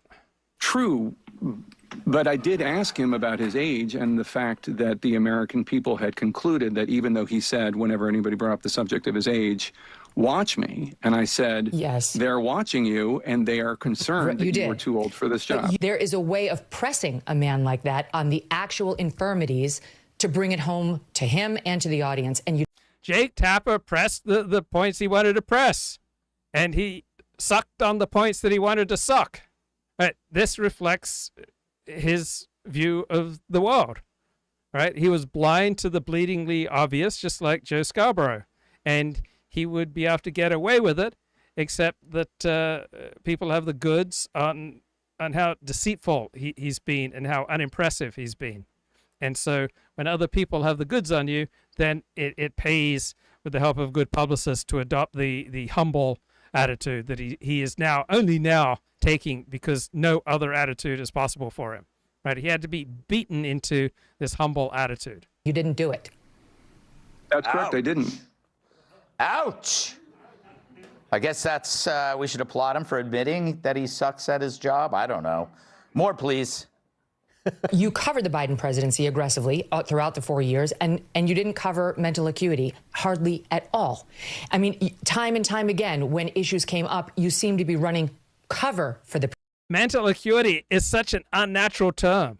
It is so inhuman to describe a reality like senile, right? Senile is a normal word to describe Joe Biden's condition, but saying the word senile and saying the president senile, that would place you outside of polite society. So you cannot accurately describe reality without saying things that are politically incorrect and getting you exiled from elite circles, from becoming a traitor to your social class and to your university, right? To tell the bleedingly obvious requires often tremendous courage and an unwillingness to bow to the canons of political correctness. president. I don't You didn't think seem that's true. interested with the current White House. I have some connections. With the Joe Biden White House, I had none. But you did. You did. And so while you've been in Washington 30 years, Jake, you guys, you and CNN have White House connections, but there was no effort, none, to get to the bottom of this. And now for you guys to write this book like there was a cover-up, it's like there was a cover-up and there was an attempted cover-up. It could only ever work if you allowed it. Wow, I haven't seen a man get beaten like that since I convinced Kilmeade to try on Dana Perino's culottes. Madison, that was pretty harsh. I kind of give Jake credit for going on because he knew that was going to happen. Yeah, I mean, he had to. He's been doing so much friendly press. He is all over the place, and everyone's kind of like, oh, good try, buddy. You tried to cover it. And he's like, I know, and now I have this book. And she finally had the balls to say, that's not enough. Yeah. You were there. You had the connections. I guess we could give him credit, but we're already going to give him a ton of money and credit for covering a presidency, which he's now making money off of saying, I didn't do a good job. Yeah, isn't that so maybe amazing? we shouldn't give him credit for this. There's nothing wrong with him making money. This is like the weakest argument that I hear all the time. Oh, he's making money. He worked really hard. He's a good writer. He's skilled. And he's got a product that people want to buy. People should not begrudge him for making money. And they should simultaneously have contempt for the way that he and Joe Scarborough and virtually the entire mainstream media did not report on the bleedingly obvious. And Joe Scarborough is so incredibly unimpressive in the way that he talks about this. And I think we agreed on that based on some observations. Yeah, we both had direct and indirect experiences with him in 2019 that made us think, boy, it just doesn't seem like he's got the focus to do it because he has some bad days. We also both had the experience that he had plenty of good days. This is an event that got written about by a Wall Street Journal columnist. I wasn't at this event, but once it occurred, I heard from a bunch of people. This is Joe Biden in 2020 as a presidential candidate in South Carolina. My name's Joe Biden. I'm a Democratic candidate for the United States Senate. Look me over. If you like what you see, help out. If not, vote for the other guy. Give me a look, though, okay? That's all I've really got to say to you. I got 2 minutes and 30 seconds left. I'm looking at the clock down here. So he said he's running for Senate, and he said, don't vote for the other Biden. We all know that part of the defense of the pro-Biden people was, oh, he's always had malapropisms. He's always speaking in a certain way. But I looked at that tape and other events in that cycle. The idea this is the best Biden ever and this is something impressive is ridiculous. Joe Biden has always been a blowhard. The first time I started reading the New Republic, was when I just discovered an essay by Brit Hume in the fall of, I believe, 1995, and it was a New Republic cover story. Shut up, Senator Biden, because Senator Biden has just been a motor mouth and a bloviator. He's never been particularly smart. He's never been popular, right? He lucked into being able to run from Delaware, this tiny state. And the idea that he's ever had, impressive, important, interesting, profound things to say is ridiculous. And yet, the best Biden ever is an incredibly low level to meet. The first time he ran, that's a different brain processing than Joe Biden, diarrhea of the mouth. I think this may be where we disagree. I mean, Joe Biden's always been Joe Biden. Joe Biden's always said crazy things. You go back to the 1987 campaign. You go back to, you go back and you look at what happened in 2007, 2008. But that's speaking inartfully. Like when he said that Barack Obama was clean and articulate. That's artful. That's different. I mean, again, you and I both, public speaking, we're live all the time. We could make a mistake, but you don't look at that video and see the look in his eyes and hear him say, I'm running for Senate, vote for the other Biden. You don't see that as... Right, a normal person sees that and realizes this guy's senile, he's checked out, and the notion that he could become the commander-in-chief is just repellent, right? But Joe Scarborough doesn't see what he doesn't want to see. As I did then and do now, as part of the decline, or do you? I mean, I don't know. I mean, again, I'm not. This is the sort of thing. There are a couple of things like this that we agree on so many things. There are a couple of things that we disagree on, and one is the Congresswoman who. Well, the big one is that by 2017, Mark Halperin saw that, thank God, Joe Biden's life in public was over because he was a senile, pathetic old man. And Joe Scarborough into 2024, 7 years later, was saying, "Oh, best Biden ever," as though that means something. Passed away that he mentioned that I'm sure we'll be looking at too, where I look at that as being Joe Biden getting up there, getting flustered, and he's had in his recording, sort of recording in his brain since he was 29. I'm Joe Biden. I'm running for Senate, and I'd love your vote. I think also, Mark, and you mentioned this before, we've both got nothing spoken. I've unfortunately spent 30 years talking way too much. And, there'll be times I will say Mitterrand. Mitterrand and Trump just don't get along. This guy just wants to deflect, right? The more he talks, the more he shows how uncomfortable he is with the truth. He is so uncomfortable with reality. He is living his life in denial of reality, right? He is coming across as a pathetic old fool himself.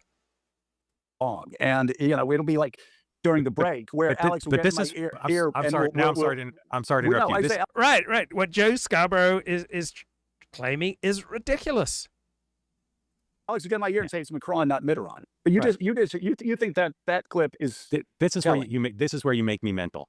That clip, to me, there's a through line from that clip to the right. People who accept reality are going to feel mental if they're such a good friend is just so in denial of reality, right? Most of us could not put up with this level of just reality denial from a close friend. The debate in 2024, he's losing it when he's having a bad night. Right. Anyone who says that they were shocked or surprised at Joe Biden's debate performance has been living in denial of reality. Right. Conservatives, anyone who was not on the left, recognized well before 2020, if they paid any attention at all to public life, that Joe Biden much of the time was senile.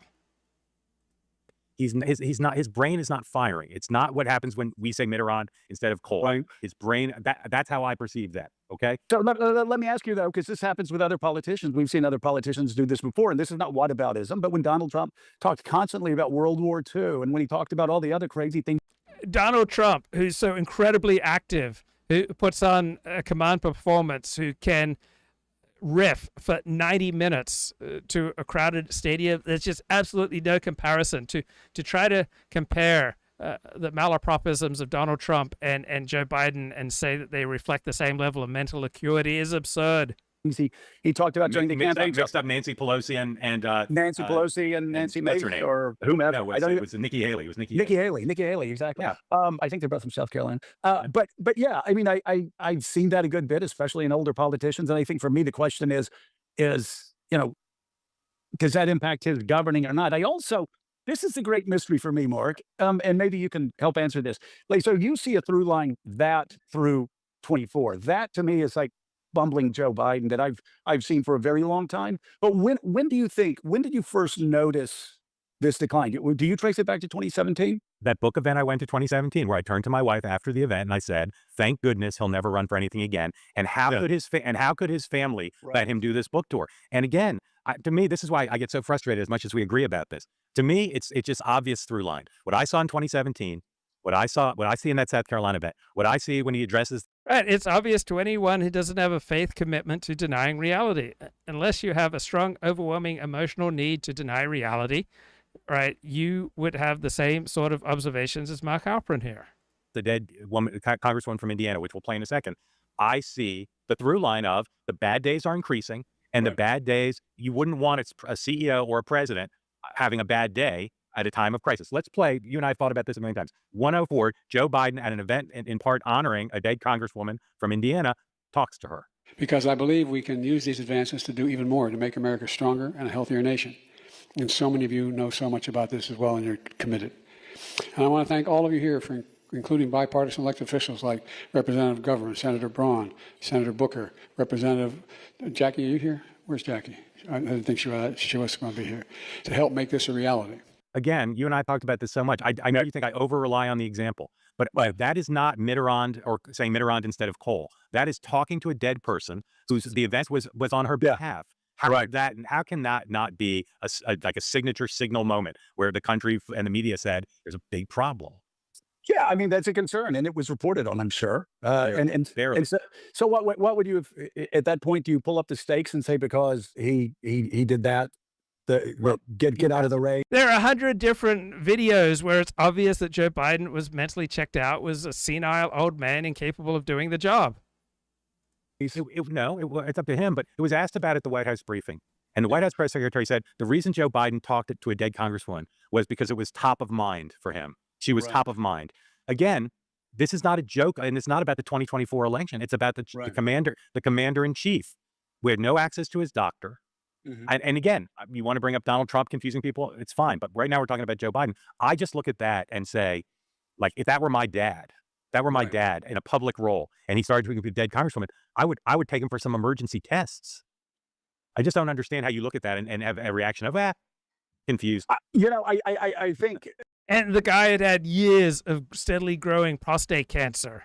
I mean, just the level of denial of reality and recklessness for their sheer ambition by the Bidens, absolutely sickening. And those people like Joe Scarborough who defended and deflected and just denied. No wonder people have so much contempt for him. I think that maybe the reason I look at it that way is because, again, everything is context. And you say, oh, well, don't bring up Donald Trump. That's in context and what was also going on at the same time. And the people whose heads were blowing up about Joe Biden were completely fine with Donald Trump. I think the other thing, though, my personal context on. So you can look at academic analysis, and I found dozens of academics who are very happy to say that Donald Trump is obviously physically, cognitively unfit for public office. I couldn't find any academics prior to the June 27, 2024 debate who noted the bleeding obvious since 2017 that Joe Biden was unfit for public office. Instead, I find academic after academic, doctor after doctor, academic doctor after academic doctor putting out academic essays saying that Joe Biden is obviously fit for office when he was obviously unfit for office. I could not find one academic who noted prior to that 2024 debate that Joe Biden was obviously unfit for office. Instead, they were just pushing lie after lie, that Biden was fit and Trump was not. It is that, I don't know exactly when that was, but I'm sure I talked to him. I'm sure I'd been in the White House. I'm sure that was 2023. I mean, there was an ongoing conversation either between myself and the president, myself and people around him. And I think if I had ever had a conversation with him where I had that concern, then I don't believe this for a second. He heard what he wanted to hear. All right. Have you ever met a woman who is as dumb as a rock and simultaneously as hot as fuck? And you want to bang her and you want to date her. And so you just live in denial that she's as dumb as a rock because she's hot as fuck. Right? Joe Scarborough is as deluded as that man that I just referenced. Right? There are a lot of women there who are dumb as rocks and hot as fuck. And being hot doesn't make you smart. And that would have been far more chilling to me. But again, though, no doubt that's a bad day at the office, no doubt about it. All right. Again, I'll say respectfully, to me, it's worse than a bad day in an office. It's just seminal. All right, let's talk about you. To call what Joe Biden did at this memorial for dead Congresswoman as a bad day at the office makes Joe Scarborough rightly an object of ridicule. How do you know that you're living in reality? You're not getting humiliated. As soon as you operate in denial of reality, you will get humiliated. This is why Joe Scarborough is consistently getting humiliated because of the degree of his denial of reality. And your famous argument in 2024, before the debate, about saying best Biden ever, this gets a lot of attention. I want to walk through it carefully. Set up the context of this. You mentioned on your show in the soundbite that you'd met with Biden, but just talk a little bit more about the meeting. Well, and again, it's not just that meeting. I remember writing an op-ed in the Washington Post. The wider context of your contact with him. Yeah, the wider context. And I remember early on, no, actually, it wasn't Afghanistan, it was Ukraine. And I wrote a Washington Post op-ed that said, Joe Biden needs to stop telling Vladimir Putin what he's not going to do. Joe Biden needs to start telling, Vladimir Putin what he is going to do, or just keep his mouth shut, basically. And went through all the reasons why being overly cautious on the issue of Ukraine was not serving our interests, because we needed keep Putin guessing a bit more than that.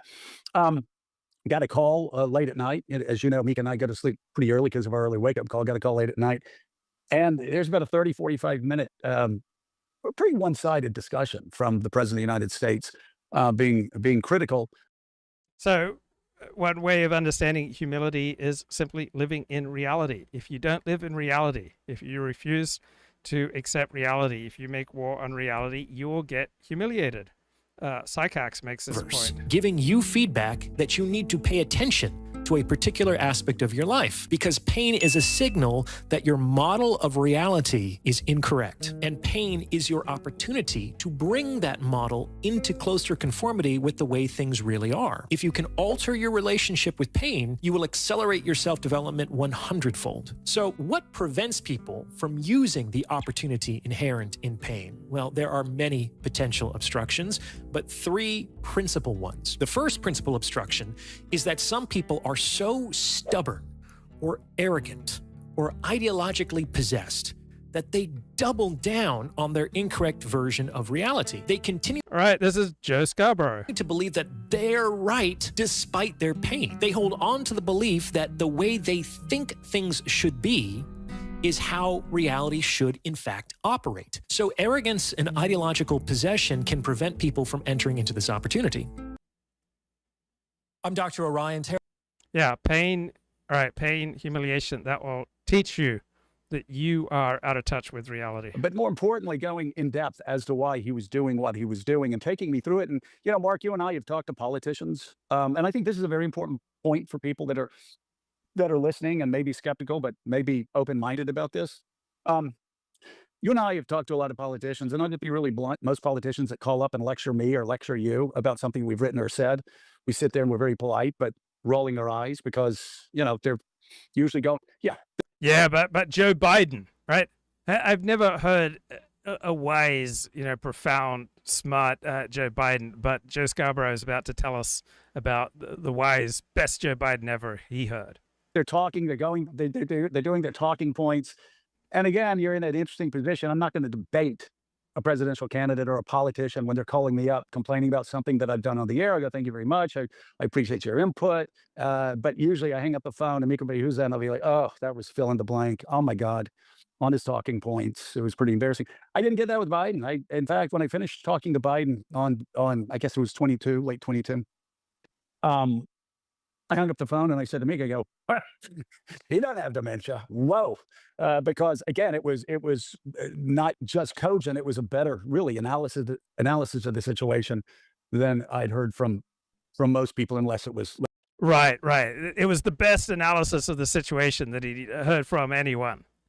Give me a break. I have never heard Joe Biden give a better description of a reality than anyone else. The notion is absurd. Let's say it was Chairman McCall or somebody running a pertinent committee. And you're confident if someone heard the audio of that conversation, they would come away with the same conclusion. Oh my God. No, they wouldn't. Right? At least someone who lives in a delusional fantasy land would make such a fool of himself as Joe Scarborough keeps doing. Anybody. Yeah. And then give me one example of Joe Biden coming off as knowing a topic like Afghanistan better than anybody else. I defy you. Give me one single example of Joe Biden speaking extemporaneously and showing that he is a greater master of a particular topic than anyone else, or even that he's in the top 10%. There were other calls there. Also, it's not a secret. Mike Barnacle is a good friend of ours and a friend of Joe Biden's, and talk to him regularly, you know, probably weekly. I'd always talk to Mike. And again, there's no grand conspiracy. I'd say, how's he doing? How's his energy level? How's his, you know, did he seem cogent? Did he seem off? Because you're reading the reports in the paper. And again, and there were about 5 people like that we were, and I would talk to you about this too. If somebody, 5 people like that, and they just told him Joe Biden's just fine. He's energetic. He's doing cartwheels. We can't keep up with him. Right, and Joe Scarborough buys into this nonsense, which is why he looks like such a fool. He had a concern. I would call you up and said, "Hey, I've got so and so saw him in the White House and was concerned." So that there were a lot of those meetings. There was again this 2.5, 3 hour meeting that I had with him. I think it was March, may have been March of 2024. Yeah, and we went in. It was supposed to be like an hour lunch. Which is not unusual. I've done it with Donald Trump and been in with Barack Obama. We go in, pretty regularly. So Joe Scarborough talks about the reason people tune into Morning Joe is to hear his opinions. Now, I've tuned into Morning Joe. I don't know, I probably listened to about 20 hours of Morning Joe, and I couldn't give a toss for Joe Scarborough and Mika Brzezinski's opinions. To me, they are detriments to the show. Right? I tune in because sometimes there are quite smart, intelligent guests who are speaking. Right? It's like the time I was sitting in shul and the rabbi got up and started talking about why we chose him to be our spiritual leader. I didn't choose him to be my spiritual leader. It was just a shul that was convenient for me for all sorts of reasons, had absolutely nothing to do with the rabbi, and this notion that he was my spiritual leader was a delusion. Right? People will tune into Morning Joe for the combination of guests. Right? I've never, ever heard someone say, I wonder what Joe Scarborough, or I wonder what Mika Brzezinski has to say about this or that. But to the extent that they are interesting is because they are connected, right? They are moving in elite circles. They do have an elite audience. And so they are in touch with a lot of elite people who sometimes tell them really smart things. And to the extent that Joe Scarborough and Mika Brzezinski repeat really smart things that other people tell them, then yeah, they might have some contributions to make. When I had him there, I was asking him, I wasn't asking him about the campaign. I was asking him about Ukraine. I was asking about Israel. I was asking about India, which I've never been impressed by Joe Scarborough and his questions. He's not some great interviewer. He's not some great intellect. I think was in the news recently. Basically took him around the world. I asked him about, our flex in Asia, what was going on in Guam, what was going on in the Philippines, what was going on with Australia, what was going on in South Korea and Japan talking. And he took me, this pompous old fool taking the president around the world with his vast, wellspring of knowledge about how the world works. He really took me around the world. And I will say, look, just because you can speak very rapidly and you know how to play the game, and Joe Scarborough knows how to play the game, all right, he aligns his views with those that advance his career, right? He's good at playing the game and he's good at speaking rapidly. I don't ever recall hearing wisdom from Joe Scarborough. If you and I lined up 100 Washington politicians, he would have handled those answers better than 99% of them. Ironically, this will be a surprise to people. Ironically, the one person that I talked to in the 2024 cycle who had as impressive a grasp was Ron DeSantis, who for some reason didn't want to show that during the campaign, but talked to Ron. So, question in the chat: what inspired 40 to use the tagline "Your Moral Leader"? So, sometime around year 2000, someone was imitating my voice, and they were posting on nvbrothels, I think, .com, and interspersed with all these reviews of various Nevada hookers was someone carrying on about how I want to be your moral leader in imitation of how I would write and speak. And I was just so struck by it, just like I still use the tagline on my Twitter, right, from this ludicrous Reform rabbi who said to Richard Spencer, my tradition teaches a message of radical inclusion and love. Will you sit down and learn Torah with me and learn love? Right? Such a ludicrous statement. And then this bloke, like imitating me, imitating my voice, mocking me, going around NV brothels, posting about how I want to be your moral leader. It was classic. Ron DeSantis several times on foreign policy, and he was one of these guys that I talked to. I go, wow, okay. So I went away from a 3-hour meeting with Biden talking about everything from, Bill Burns negotiating, in Russia. Is he going to negotiate in Russia? And talking about the West Bank and what he was doing as far as illegal settlements in the West Bank, how in relationship with Netanyahu. And I went away from there feeling extraordinarily confident. The guy was cogent and beyond cogent, that he actually more than, again, except for maybe chairmen or chairwomen of the relevant committees on Capitol Hill, a better grasp on foreign policy than most anybody. All right. He thought that Joe Biden had a better grasp on foreign policy than almost anybody. All right, show me any extemporaneous thinking, any extemporaneous talking by Joe Biden that would lead one to that conclusion. It is ludicrous, right? Just absolutely nonsensical. How on earth could you make such a claim? There is no reality behind it. This is America's Late News, Fox News at Night. And breaking tonight, you are looking live at Capitol Hill, where any moment members of Congress could vote on the so-called Big Beautiful Bill. The very latest on the timing and the outcome in moments. Plus this. Excuse me, turn the lights down. Turn the lights down. These are burial sites right here. Burial sites. Over 1,000 of white farmers. Those people were all killed. President Trump allowing the diplomatic sausage to be made live on national television in the Oval Office, showing the president of South Africa a video that President Trump claims is proof of white genocide. Incredibly brave of Donald Trump to make the claim that white people's lives matter too, that white farmers' lives in South Africa matter too, right? The South African law enforcement does very little, next to nothing, to protect white people, to protect white farmers. It's open season on them, so they've had to band together in their own collective defense, but thousands of them have been slaughtered, and incredibly brave against all elite opinion for Donald Trump to take action on their behalf. And then an NBC reporter made the mistake of trying to change the subject. Stay tuned for that. And the cable lefties going head-to-head. CNN's Jake Tapper telling MSNBC's Joe Scarborough that President Biden played him like a fiddle when it came to covering up his cognitive decline. Joe Biden said to staffers that he wanted to convince you that you were wrong. And he focused on you like you were a constituency, like you were farmers in Iowa, like you were the Kiwanis Club in New Hampshire. And he made sure that you... And Joe Scarborough bought into it because it felt so good to have the President of the United States, a doddering, often senile fool, like paying attention and courting him. Farmer Joe. More on that in moments, but we begin with the breaking news on the Big Beautiful Bill. The senior congressional correspondent Chad Pergram is live for us on Capitol Hill with the status of the House vote. Video allegedly showing the grave treatment of white farmers. Mark Meredith live in D.C. with more on... There's nothing allegedly about them. Hundreds, thousands of them have been slaughtered. That story. Mark, good evening. Trace, good evening to you. President Trump accused the president of South Africa, who was sitting right next to him in the Oval Office, of covering up what Trump claims is a genocide of white South African citizens. This meeting, which was tense at times, was all captured on camera with dozens of reporters also in the room. Trump says the South African government is seizing land from white farmers, enforcing anti-white policies, and embracing anti-American policies. You're taking people's land away we have not. from them. And those people, in many cases, are being executed. They're being executed. And they happen to be white, and most of them happen to be farmers. And that's a tough situation. I don't know how you explain that.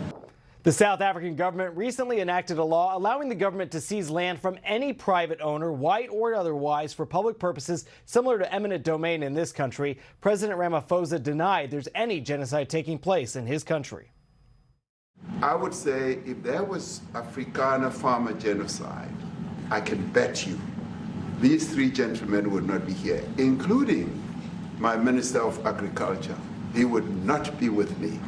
So it'll take him, President Trump, listening to their stories, to their perspective. Also in the room today, there in the Oval Office, was Elon Musk, Trump's billionaire friend and advisor, who is also from South Africa. But Musk did not talk to reporters while the meeting was underway, while cameras were there.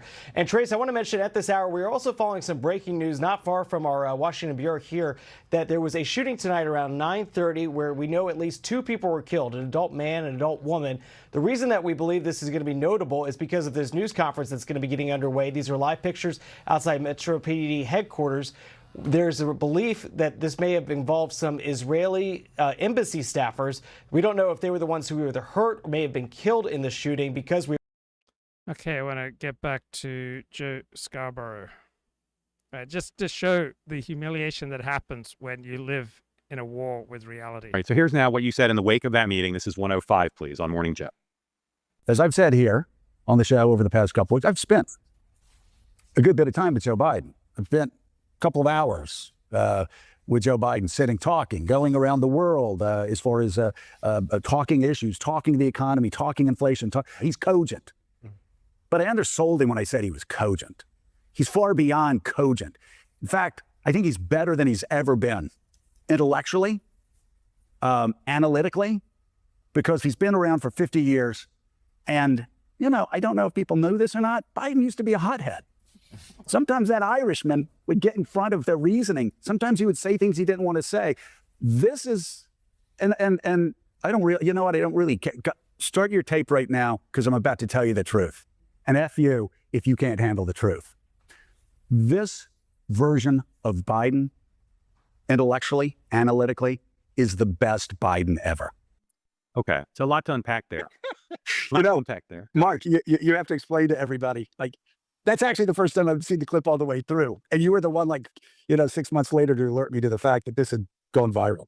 Yeah, well, as I told you, and people may not realize, you don't pay much attention to social media anymore. You don't pay much attention to criticism. But I told you for several months, I said, Joe, best Biden ever has become the symbol for the right of the media and MSNBC having so much Trump derangement syndrome that you're. So do you believe that Joe Scarborough doesn't pay attention to criticism? Do you really believe that he doesn't pay attention to social media? Do you believe that he is anything like what these two people just try to present him as? I do not believe that. You're claiming that a guy who's clearly lost mental acuity is the best Biden ever. Now, I say to people, go watch the State of the Union address. Talk to people who talked to Joe Biden. He had good days and bad days. You were with him on a good day and had conversations with him on a good day. But good days. Good days. Yeah. Looking back at that, do you say, well, it was misleading to say best Biden ever without caveating it and say, except on the days when he's not the best Biden ever? Well, but I never saw those days personally. Well, you did, because you saw him address a dead congresswoman, and you saw him in South Carolina. A dead congresswoman, yeah. Yeah, well, more than that. I mean, I can show you the RNC clip reels. There were plenty of days in public when he was not the best Biden ever. And yeah, of course, he stumbled and bumbled around, Mark. I mean, yeah, he certainly did. Donald Trump did. Other politicians did. But it's actually the same case as a lot of times when I've gone in and talked to Donald Trump. We go on to Donald Trump, and I've heard the media narrative around Donald Trump, and certainly I've been very critical of Donald Trump. And when I leave, I have a better understanding, just like Jeffrey Goldberg did a couple of weeks ago, I have a better understanding of where Donald Trump. Seriously, you seriously want to compare Donald Trump's vigor, right? Donald Trump's cognitive capacity. When Mark Halperin talks about Donald Trump having a huge bandwidth, right? That's another indicator of Donald Trump's high intelligence.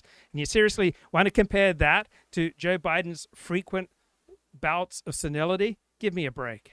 Is mentally, if Donald Trump is losing it, like people have said through the years or not. And so again, am I going to look at a clip that's gone viral? Right. This is so obviously in denial. You can see the circuitous way that he speaks.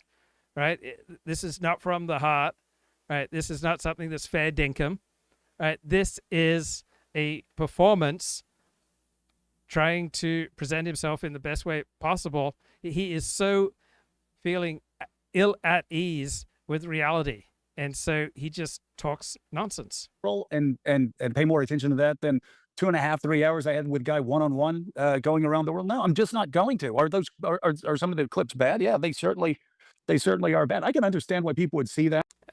They're not bad because you're a motor mouth. No one ever looked to you for wisdom. You're in a genre where you simply talk very rapidly, right? So they're not embarrassing because no one who is wise has any expectations for you, right? You're a motor mouthful like Ben Shapiro. You're just a Ben Shapiro of the left. That without the context and say that there was a problem with that, especially because I said start rolling your tape right here. It's like but when I look at that tape, based on what I saw with Biden, based on the time that I spent with Biden, based on the hundreds of hours that I talked to people who talked to Biden. It's absolutely unbearable to be around people with this level of denial of reality.